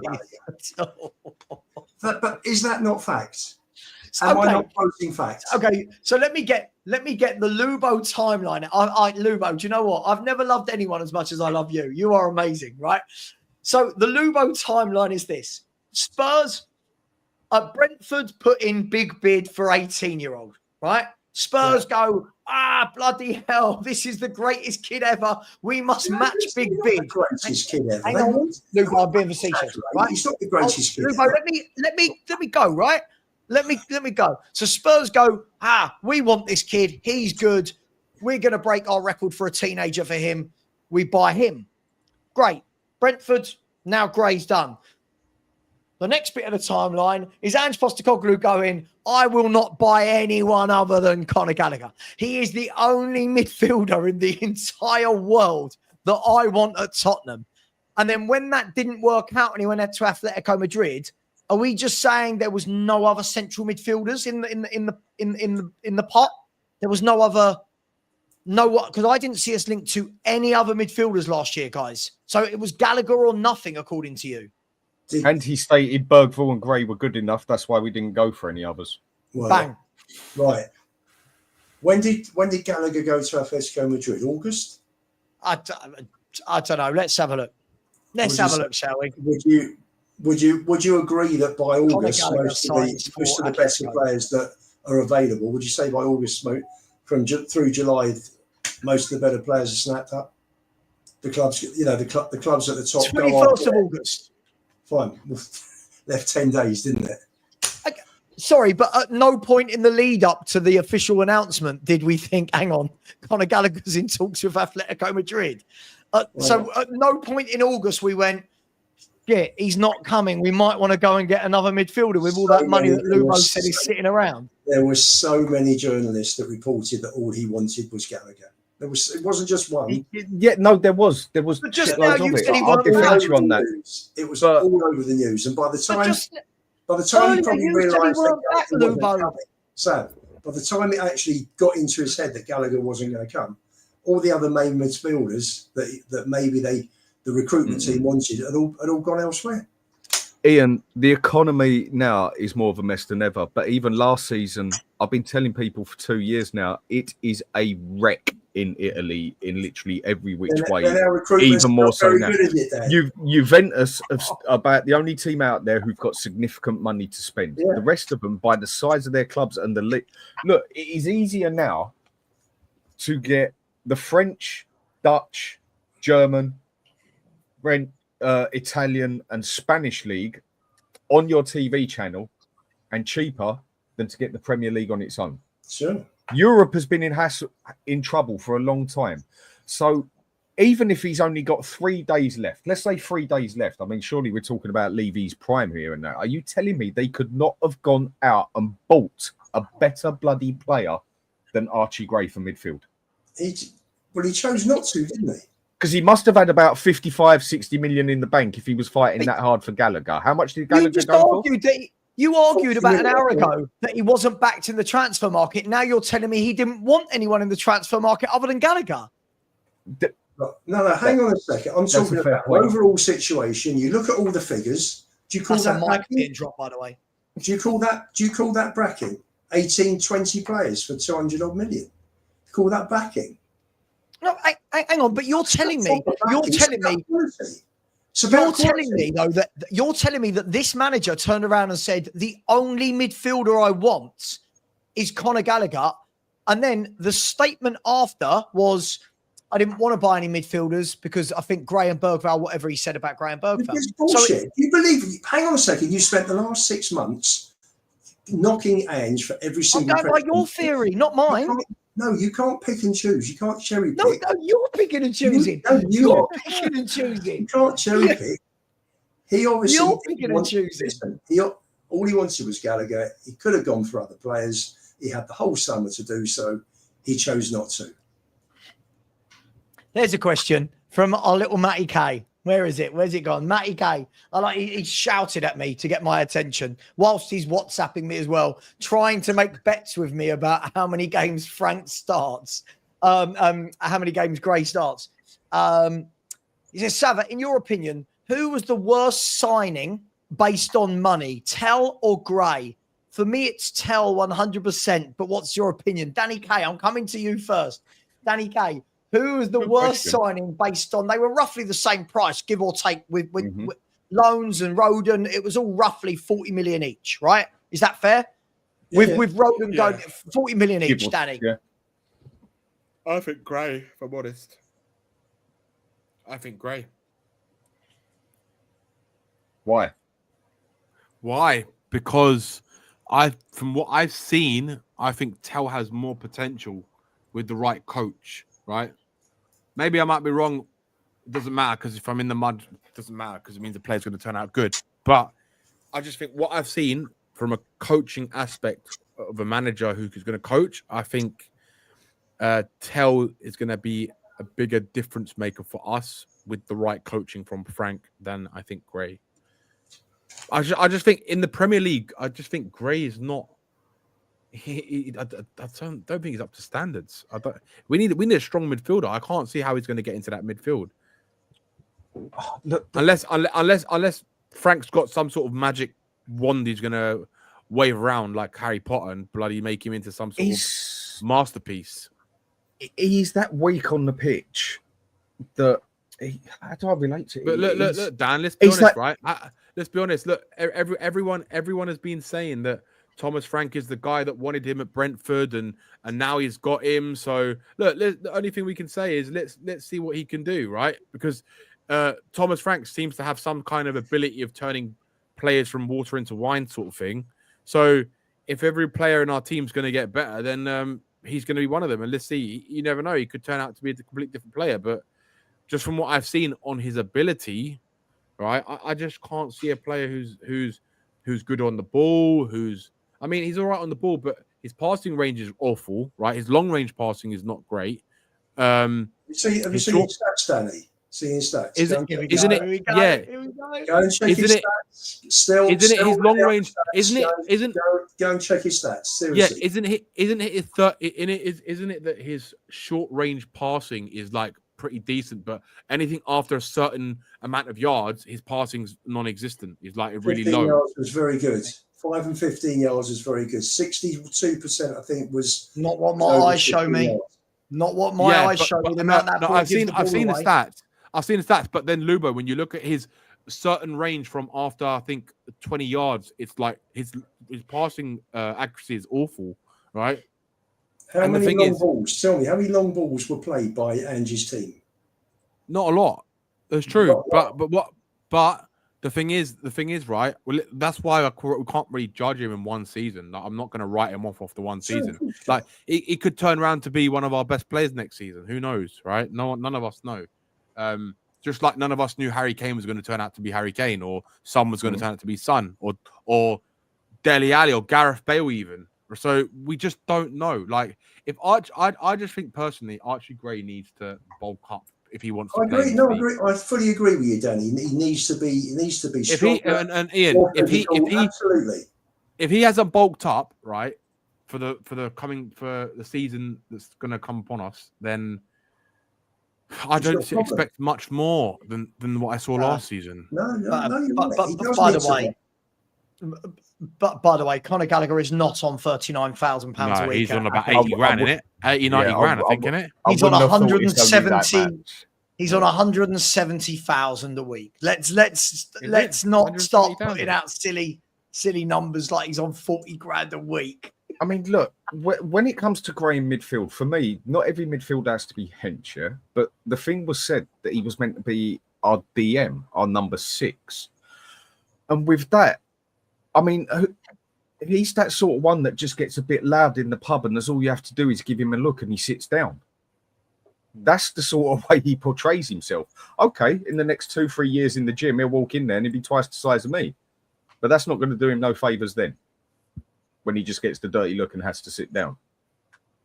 When it comes to Tell and Gray, do you know what? The question on that one is because I do not rate either of them. But if you're going to go on the money side of it, value side of it, this, and this, here and now, Tell's going to get in that team a hell of a lot easier than Gray, because Tell is not 5th or 6th choice. Tell's what? 1st choice probably on the left, or 2nd choice. 2nd at the moment, yeah. Who's in front of him? At the moment, Sonny. Yeah, fair point. Yeah, so he's 2nd choice. So I say all very lightly, but as all he has to do is beat a player that is definitely on the way down. Okay, still a great finisher, but lost his stamina, lost some pace, lost a lot of things.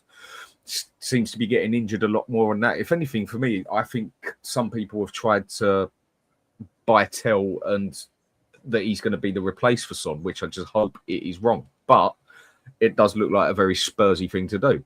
So he's only got a player that's on the way out to get into his first place.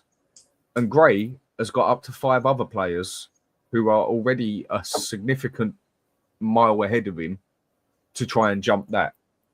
It's not happening. If anything, Tell's the better value for money for the reason that he is actually going to get in that first team. Whereas Gray, he's going to be, I mean, he's not going to be able to come out like a few players and play in a game against Carrierbag or whatever, because we ain't going to be playing those games. Not just unless we have, say, an easy start in the league or FA Cup. Tammy Abraham has got the here we go to Besiktas, 20 million euros.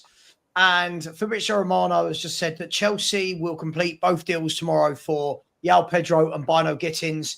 and he said more signings to follow. Imagine being a Chelsea fan. Like, yeah, we're just going to do 2 deals on Monday and then more signings to follow. Lots of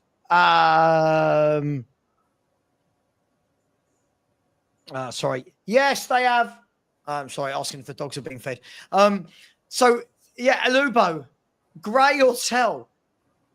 Who's worth the money? Silly question, sir. Silly question. So you think it's Tell as well?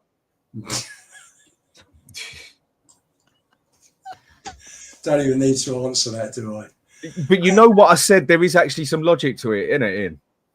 Forget what's morally correct and this and that. One is definitely going to see and got a lot less place to cover than the other one has.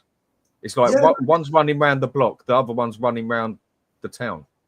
But if you've got 3, if he plays 3 in midfield, Dan, then you should have 6 midfielders. He doesn't play there, does it? He doesn't do that though, does he? Squad. No, that's a fair point, though. That is a fair point. He plays at 2. This goes back to my point earlier. Where does he get game time? I mean, Sar's been underwhelming, hasn't he? But he's still better than Gray, isn't he? Like, he's still better than Gray. But he's not progressing, is he, Sar? I mean, he's been in the club 4 years now, Sav. He's not really progressing from the time. I hear you, but isn't the same excuse that you want to use that it's all Postecoglou's fault? Couldn't that be applied to the last 2 years of? Last 2 years, but he's been here for 4 years now, Sar. I think. Yeah, but the first year he was out on loan. Second year he was he was a kid. So the last 2 years we're saying, see what I mean? It works with Gray, but not with others. I like this. Let's see what happens next season. Be interesting. We can revisit it at Christmas, revisit it at the end of the season. But by the way, I'm not slagging him off. I just can't see. I always look at people and think, how are you getting game time to develop? Right? Oh, bye, Lubo. How are you getting game time to develop? Right? And this year, guys, we've had the luxury of he's been able to bring Lubo back in. This year, we had the luxury, the season just gone, of being able to give Gray and people like that game time in the Europa League. I don't think you're going to be able to do that, guys, playing Champions League. So my only worry is, where do people like Gray? If we're talking about people want Donnelly to stay with the club and more not to go out on loan, and they want Vuskovic, I'm looking and I'm saying, where is their game time coming from? That is my concern. Which games? If we want these quality players to come in and strengthen our first team, let's say I'm just sticking with 2 just for the sake of the situation, which then brings our, like Mane put a good point of, brings our 2 players that was on the pitch, brings them off the pitch, but then makes our subs bench stronger. Then where did these youths go? Then they slip further down the line as well. And the only way they're going to get logical football to improve as a player is to stick them out on loan. Because otherwise they're just going to be sitting at the back of the queue, and maybe we come up against, I don't know, Welling or something like that. And okay, go on, Archie Gray, go have your game and that. And then the next game's against Fulham. And so this conversation isn't just about Gray, right? This conversation Donnelly, everyone on basis. This is Donnelly, this is Moore, Vuskovic, Phillips, Dorrington, Keeley, Gunter. This is all of them. Yeah, sure. Danny, where do they get game time if we're playing Champions League? Are we going to rotate any of them in for midweek Champions League games? I doubt it. Very much. It's hard to say because look, he's not like Ange in that respect. I think he'll probably be more inclined to actually rotate players to give them rest and play the best players in the biggest games. And maybe you might see. Like you might see like players like Archie Gray play a bit more in the Premier League because let's face it, he did want him at Brentford, right? So there's obviously a reason why. Different level to wanting him at Brentford and wanting him at Spurs in a Champions League team, right? True, but what I'm saying is, I'm not saying that Archie Gray is going to play in the Champions League, but he might play against like the Wolves or like those kind of teams, or you know what I mean, the lower down teams in the league who maybe he have a bit of better run out against those teams than he would like obviously in a Champions League game against like a PSG or someone like that. But It's going to be interesting to see what he does. To be honest, I can't tell. I would only give a guess right now because we don't know who we're going to sign. We don't know. Will he start? Will Gray? No. Moore. No. Gray, Moore, Donnelly, No. Buskovich, Phillips, Dorrington, No. Keeley. Will any No. of them? Devine is probably going. Scarlett, Lancashire. Will any of them start 10 Premier League games for Tottenham Hotspur next season? Not 10, maybe 5, maybe 4 or 5, not 10. So on that basis, shouldn't they be going out on loan? If they're I personally, Sav, what I would want is for Archie Gray. But the problem is I don't think they will because of our injury problems. And he is a cover for multiple positions, unfortunately, which is unfortunately for him, which is why I don't think he'll go out on loan. But is he ideally, well, yeah, look what he did last season. He I get that, but the way I back. turn that, Dan, is a manager, again, with any common sense as far as I'm concerned, would have already been playing Spencer's the right back there. Or even on the left side, if depending who's there and whatever else, you've got cover there with Gray, you've got cover there with Van der Ven even. But it depends on how many injuries you have. If we have 15, 16 players injured like we did this season, right, he's going to be limited to what he can use, right? So I doubt Archie Gray would go out. What I would like to see is Archie Gray go to a Premier League team and play in central midfield. That's what I'd like to see. Can I ask you though, Danny, which Premier League team does he start in central midfield for? We've had this chat before. I don't know one that bloody starts send him back to Leeds. But why would Leeds want a 19-year-old who's not played centre mid for 2 years in a relegation battle when they've got Ethan Ampadu and Tanaka? Yeah, who knows? This is my point. This is why I would be on the phone to Ryan Mason and say, yeah, Mason or even Mason, yeah. Can Gray come and be your number 6 for the season? Yeah. What Skip did at Norwich. Let's see how good he is. Go and be West Brom's best player. Yeah. I get it, right? Last season, Danny, I would have sent him back to Leeds, top half of the Championship, played 46 games. But again, I look at these clubs, I even look at Burnley that have come up. Burnley have got people in midfield, like they've got experienced senior pros like Josh Brownhill. You're going to want Josh Brownhill in your relegation battle in your midfield every week, not Archie Gray, who's not played there. And this is why I said this year, and Lubo and others have knocked me for it, this year he should have been out on loan, playing 46 games in midfield for somebody that isn't Tottenham Hotspur. He actually played in, whether he started or came on a sub, so he actually played in 46 of the 60 games. And how many in midfield? 3. That's my point. That's my point, Lubo. Right? This year, if we don't have as many injuries and you've got Porro and Spence, you've got Dragosin, Van der Ven, Romero, Danso, Davis, Phillips, Vuskovic, Dorrington, Sakai. Right. So in theory, he shouldn't get any games at the back this year. In theory, should he? Because Takai, by the way, Takai can play right back as well as centre half. Yeah. So in theory, he shouldn't get any games at the back. And if you can't guarantee this boy 20 Premier League games in central midfield, I just don't know how he's going to learn. Everyone thinks I hate him. I don't. It's actually being worried for him. It's actually being worried for a player. Basically, like what? I mean, argued the point off the hell that he weren't worth 40 million. That's done and dusted. I think we can all accept that one. But then, what about the poor fella? What does he do? Does he even know where his career's going at the moment? Or is it something gone on behind the lines that we don't know of, that they've turned around and said, no, you ain't a centre mid, you're a right back through and through. We don't know that bit. But I just don't see where he's going to get enough stable, consistent football to improve consistently as a player, instead of coming on for 10 minutes here or a game against Wales here or a little game here. Because we got him at the same time as Bergvall, who is the actual 18-year-old that we're developing.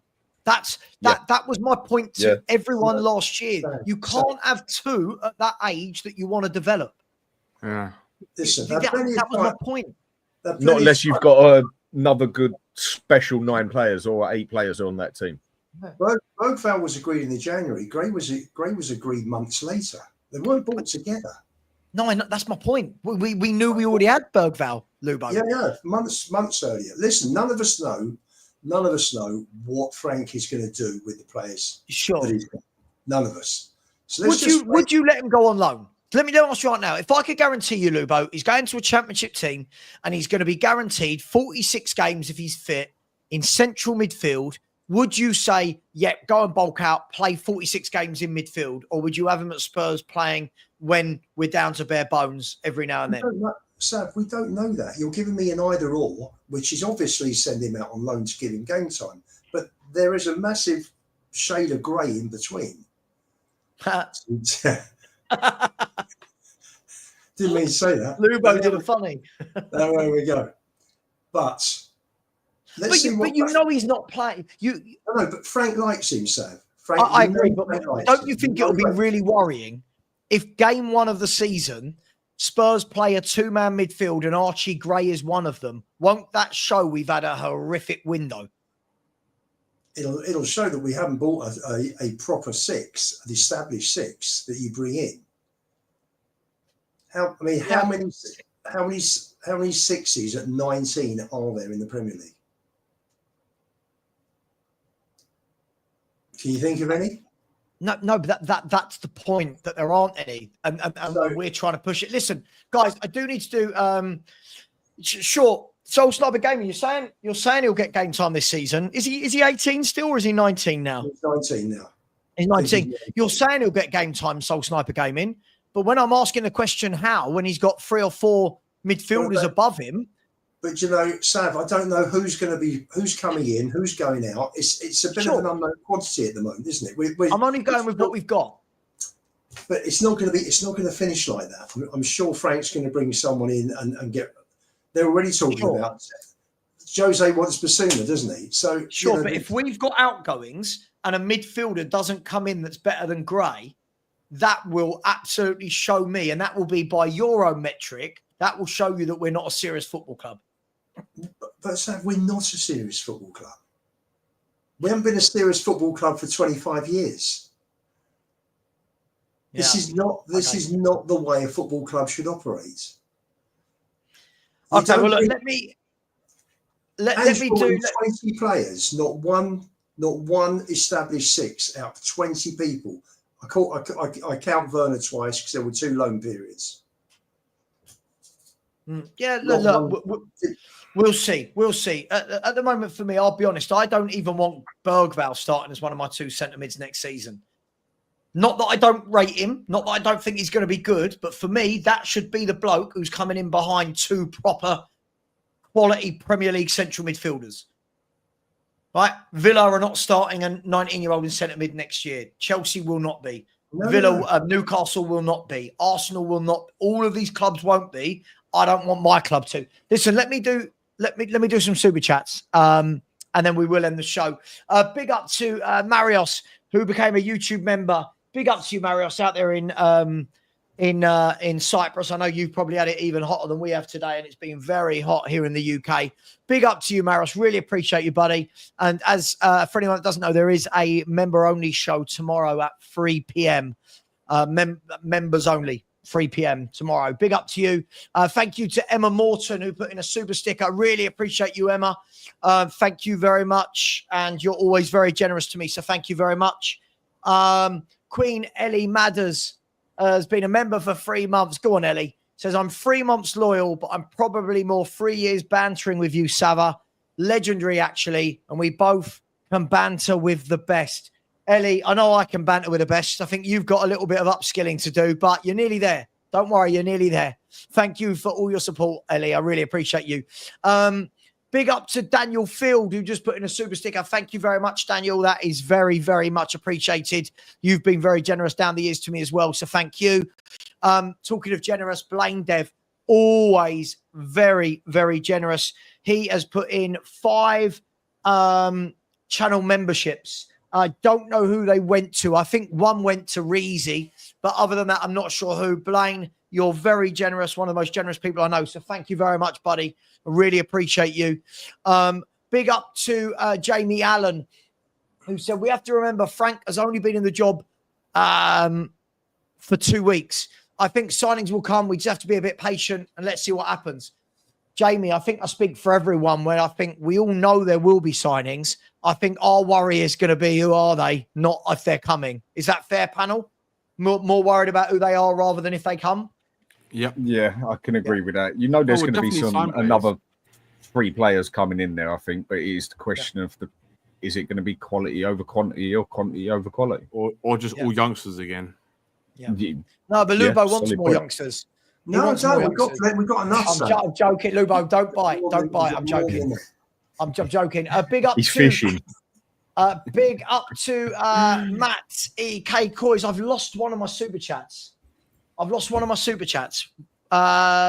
Big up Matty Coys, Matty K. Thank you very much, Matty. Stop spending your money on me. You got a whole summer to go out there and do what 16-year-olds do. I don't even know what 16-year-olds do now. Probably very different to when I was 16. Yeah, go on YouTube. Yeah. Hang on. I've lost the super chat. I want to bring up ice cream in front of a PlayStation. Sorry, Andy Lester. I can see it. Your super chat is in the back office. I can read it from there, but for some reason I can't bring it onto the screen. So big up to Andy, who said, "Big up Savva. Mad week at work. 3 days now. Really interested to see if anything happens in the next week or so. I don't think the owners can change." And I think that is where everyone's at, Andy, right? Will the owners change? Levy has certainly changed this year in terms of the tact with the manager. He's changed in terms of paying out a big fee to get a manager out of a club. But it doesn't really mean anything if he doesn't change that one thing that every football club needs. And that's those little men with 2 legs that run around the bit of grass. So we'll see. Big up to you, Andy. I really appreciate that. And big up, last but not least, to Jordan Coys, 94, who has said, surely players like Eze and Paulinho are realistic players we can get. If Newcastle can get Tonali, why can't we get Paulinho? It's so frustrating. Now, Jordan, I agree with you. The only thing that I do think, and I'm as guilty as this as you are, as Lubo will be, and Danny and Dan, we're all guilty of this. We get a kind of selection of 5 to 10 players that are fed into us by the media, and then we don't look anywhere else in our minds. So, for example, we don't know. Thomas Frank might go, I don't want Paulinho. He doesn't. No, it's not for me. I don't want that type of player. I want a number 8 in a double pit. We don't know. He might not want Eze.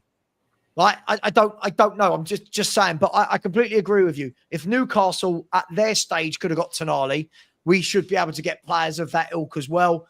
Players like Richie, who left, who yesterday signed for AC Milan for 23 million euros. Brilliant number 6, defensive midfielder, 23 million euros. That's where we should be at. So big up to you. Thank you, Jordan. I really appreciate that super chat. Before we go, guys, I'll give everyone a last chance to say anything to sign off. I'll start with Danny, go to Danny K, and then end with Uncle Lubo. Danny, anything you want to say to sign off? Going away tomorrow to Blackpool for a couple of weeks. Hopefully it's going to be cooler down there than it is up this end. But I'm going to take my laptop with me, so still going to do a couple of things online and that next week. And yeah, sort of same Spurs, different day at the minute. Same Spurs, different day. We need a picture on a T-shirt of Danny saying same Spurs, different day. Danny K, anything you want to sign off with? Yeah. Levy out, Frank in, Lubo out, Archie Gray out, Savva in, Sean Butler out, and that's it. Sean Butler out. Big up, Sean. Lubo, let's see. Can you give me a closing argument, as if you will, but without mentioning Archie Gray or Daniel Levy? Well, I've got a question for you. Okay. Which player this last season, just finished, has won London Player of the Year, oh Jesus Christ, Europa League, and the Euro Under-21 winners medal? That's all I'm saying. And which player contributed absolutely nothing to winning either of those 2 tournaments? Really? He played plenty of games in both tournaments. In the under-21s, he had to did, go he to played the right back first and then two was games. dropped after the first 2 games. So was Hayden Hackney. But you keep So going was on Hayden about Hackney Hackney. what? Oh, Hackney was dropped as well. Hackney didn't make the. Sure, the team I'm not tonight. arguing that Hayden Hackney should be playing for Tottenham Hotspur. Well, yes, you did say we should be going for players like Hackney. I I said we should have got Hackney. I said we should have got Hackney instead of getting Archie Gray because I think Hackney's the better player who's more ready. But he still didn't See, get in the England team. Do you know what, right? I really like Hayden Hackney as a footballer, but I just can't condone another young central midfielder being bought when we've already got Graham Bergfeld. That's the problem. I don't mind Hackney. I think he's better than that. But anyway, anything else you want to say, Lubo, other than your Gray propaganda? No, nothing. That's listen. You've surpassed yourself with about an hour of talking about Archie Gray tonight. So big up to you. Right, listen, on that note, we will end the show. Oh, big up. One last super chat that's just come in from Russell Coit. Big up, Russell. Really appreciate that. Said apologies. You don't pay somebody and then say the word apologies to start off with. So apologies. It's Rick Kane with IT problems. Bloody love this show. I bloody love this show. Great lineup and love the Grey debate. Big up, Savva. Here to start my day in Oz. Listen, Russell, thank you very much. We appreciate you. Never need for apologies. I apologize. I don't know why YouTube now are making these weird names for everybody rather than their YouTube handle. Russell, enjoy your day in Oz. Really appreciate that. Take care, everybody. Much love. Be back tomorrow. I've got the member show at 3:00. I'll probably be live at 10 a.m. And then Perchy and I are live at 6 p.m. for the What Are We Doing Here podcast. Tomorrow's special, it's all about Archie Gray. No. So we're back tomorrow at 6 p.m. Take care, everyone. Much love. And as always, big up Destiny, who's put in a last-minute super sticker. Thank you very much, Destiny. Really appreciate you, my man. Appreciate that. Much love. Take care, everyone. And as always, Lubo out. Archie Gray out. But come on, you Spurs. Come on, Spurs.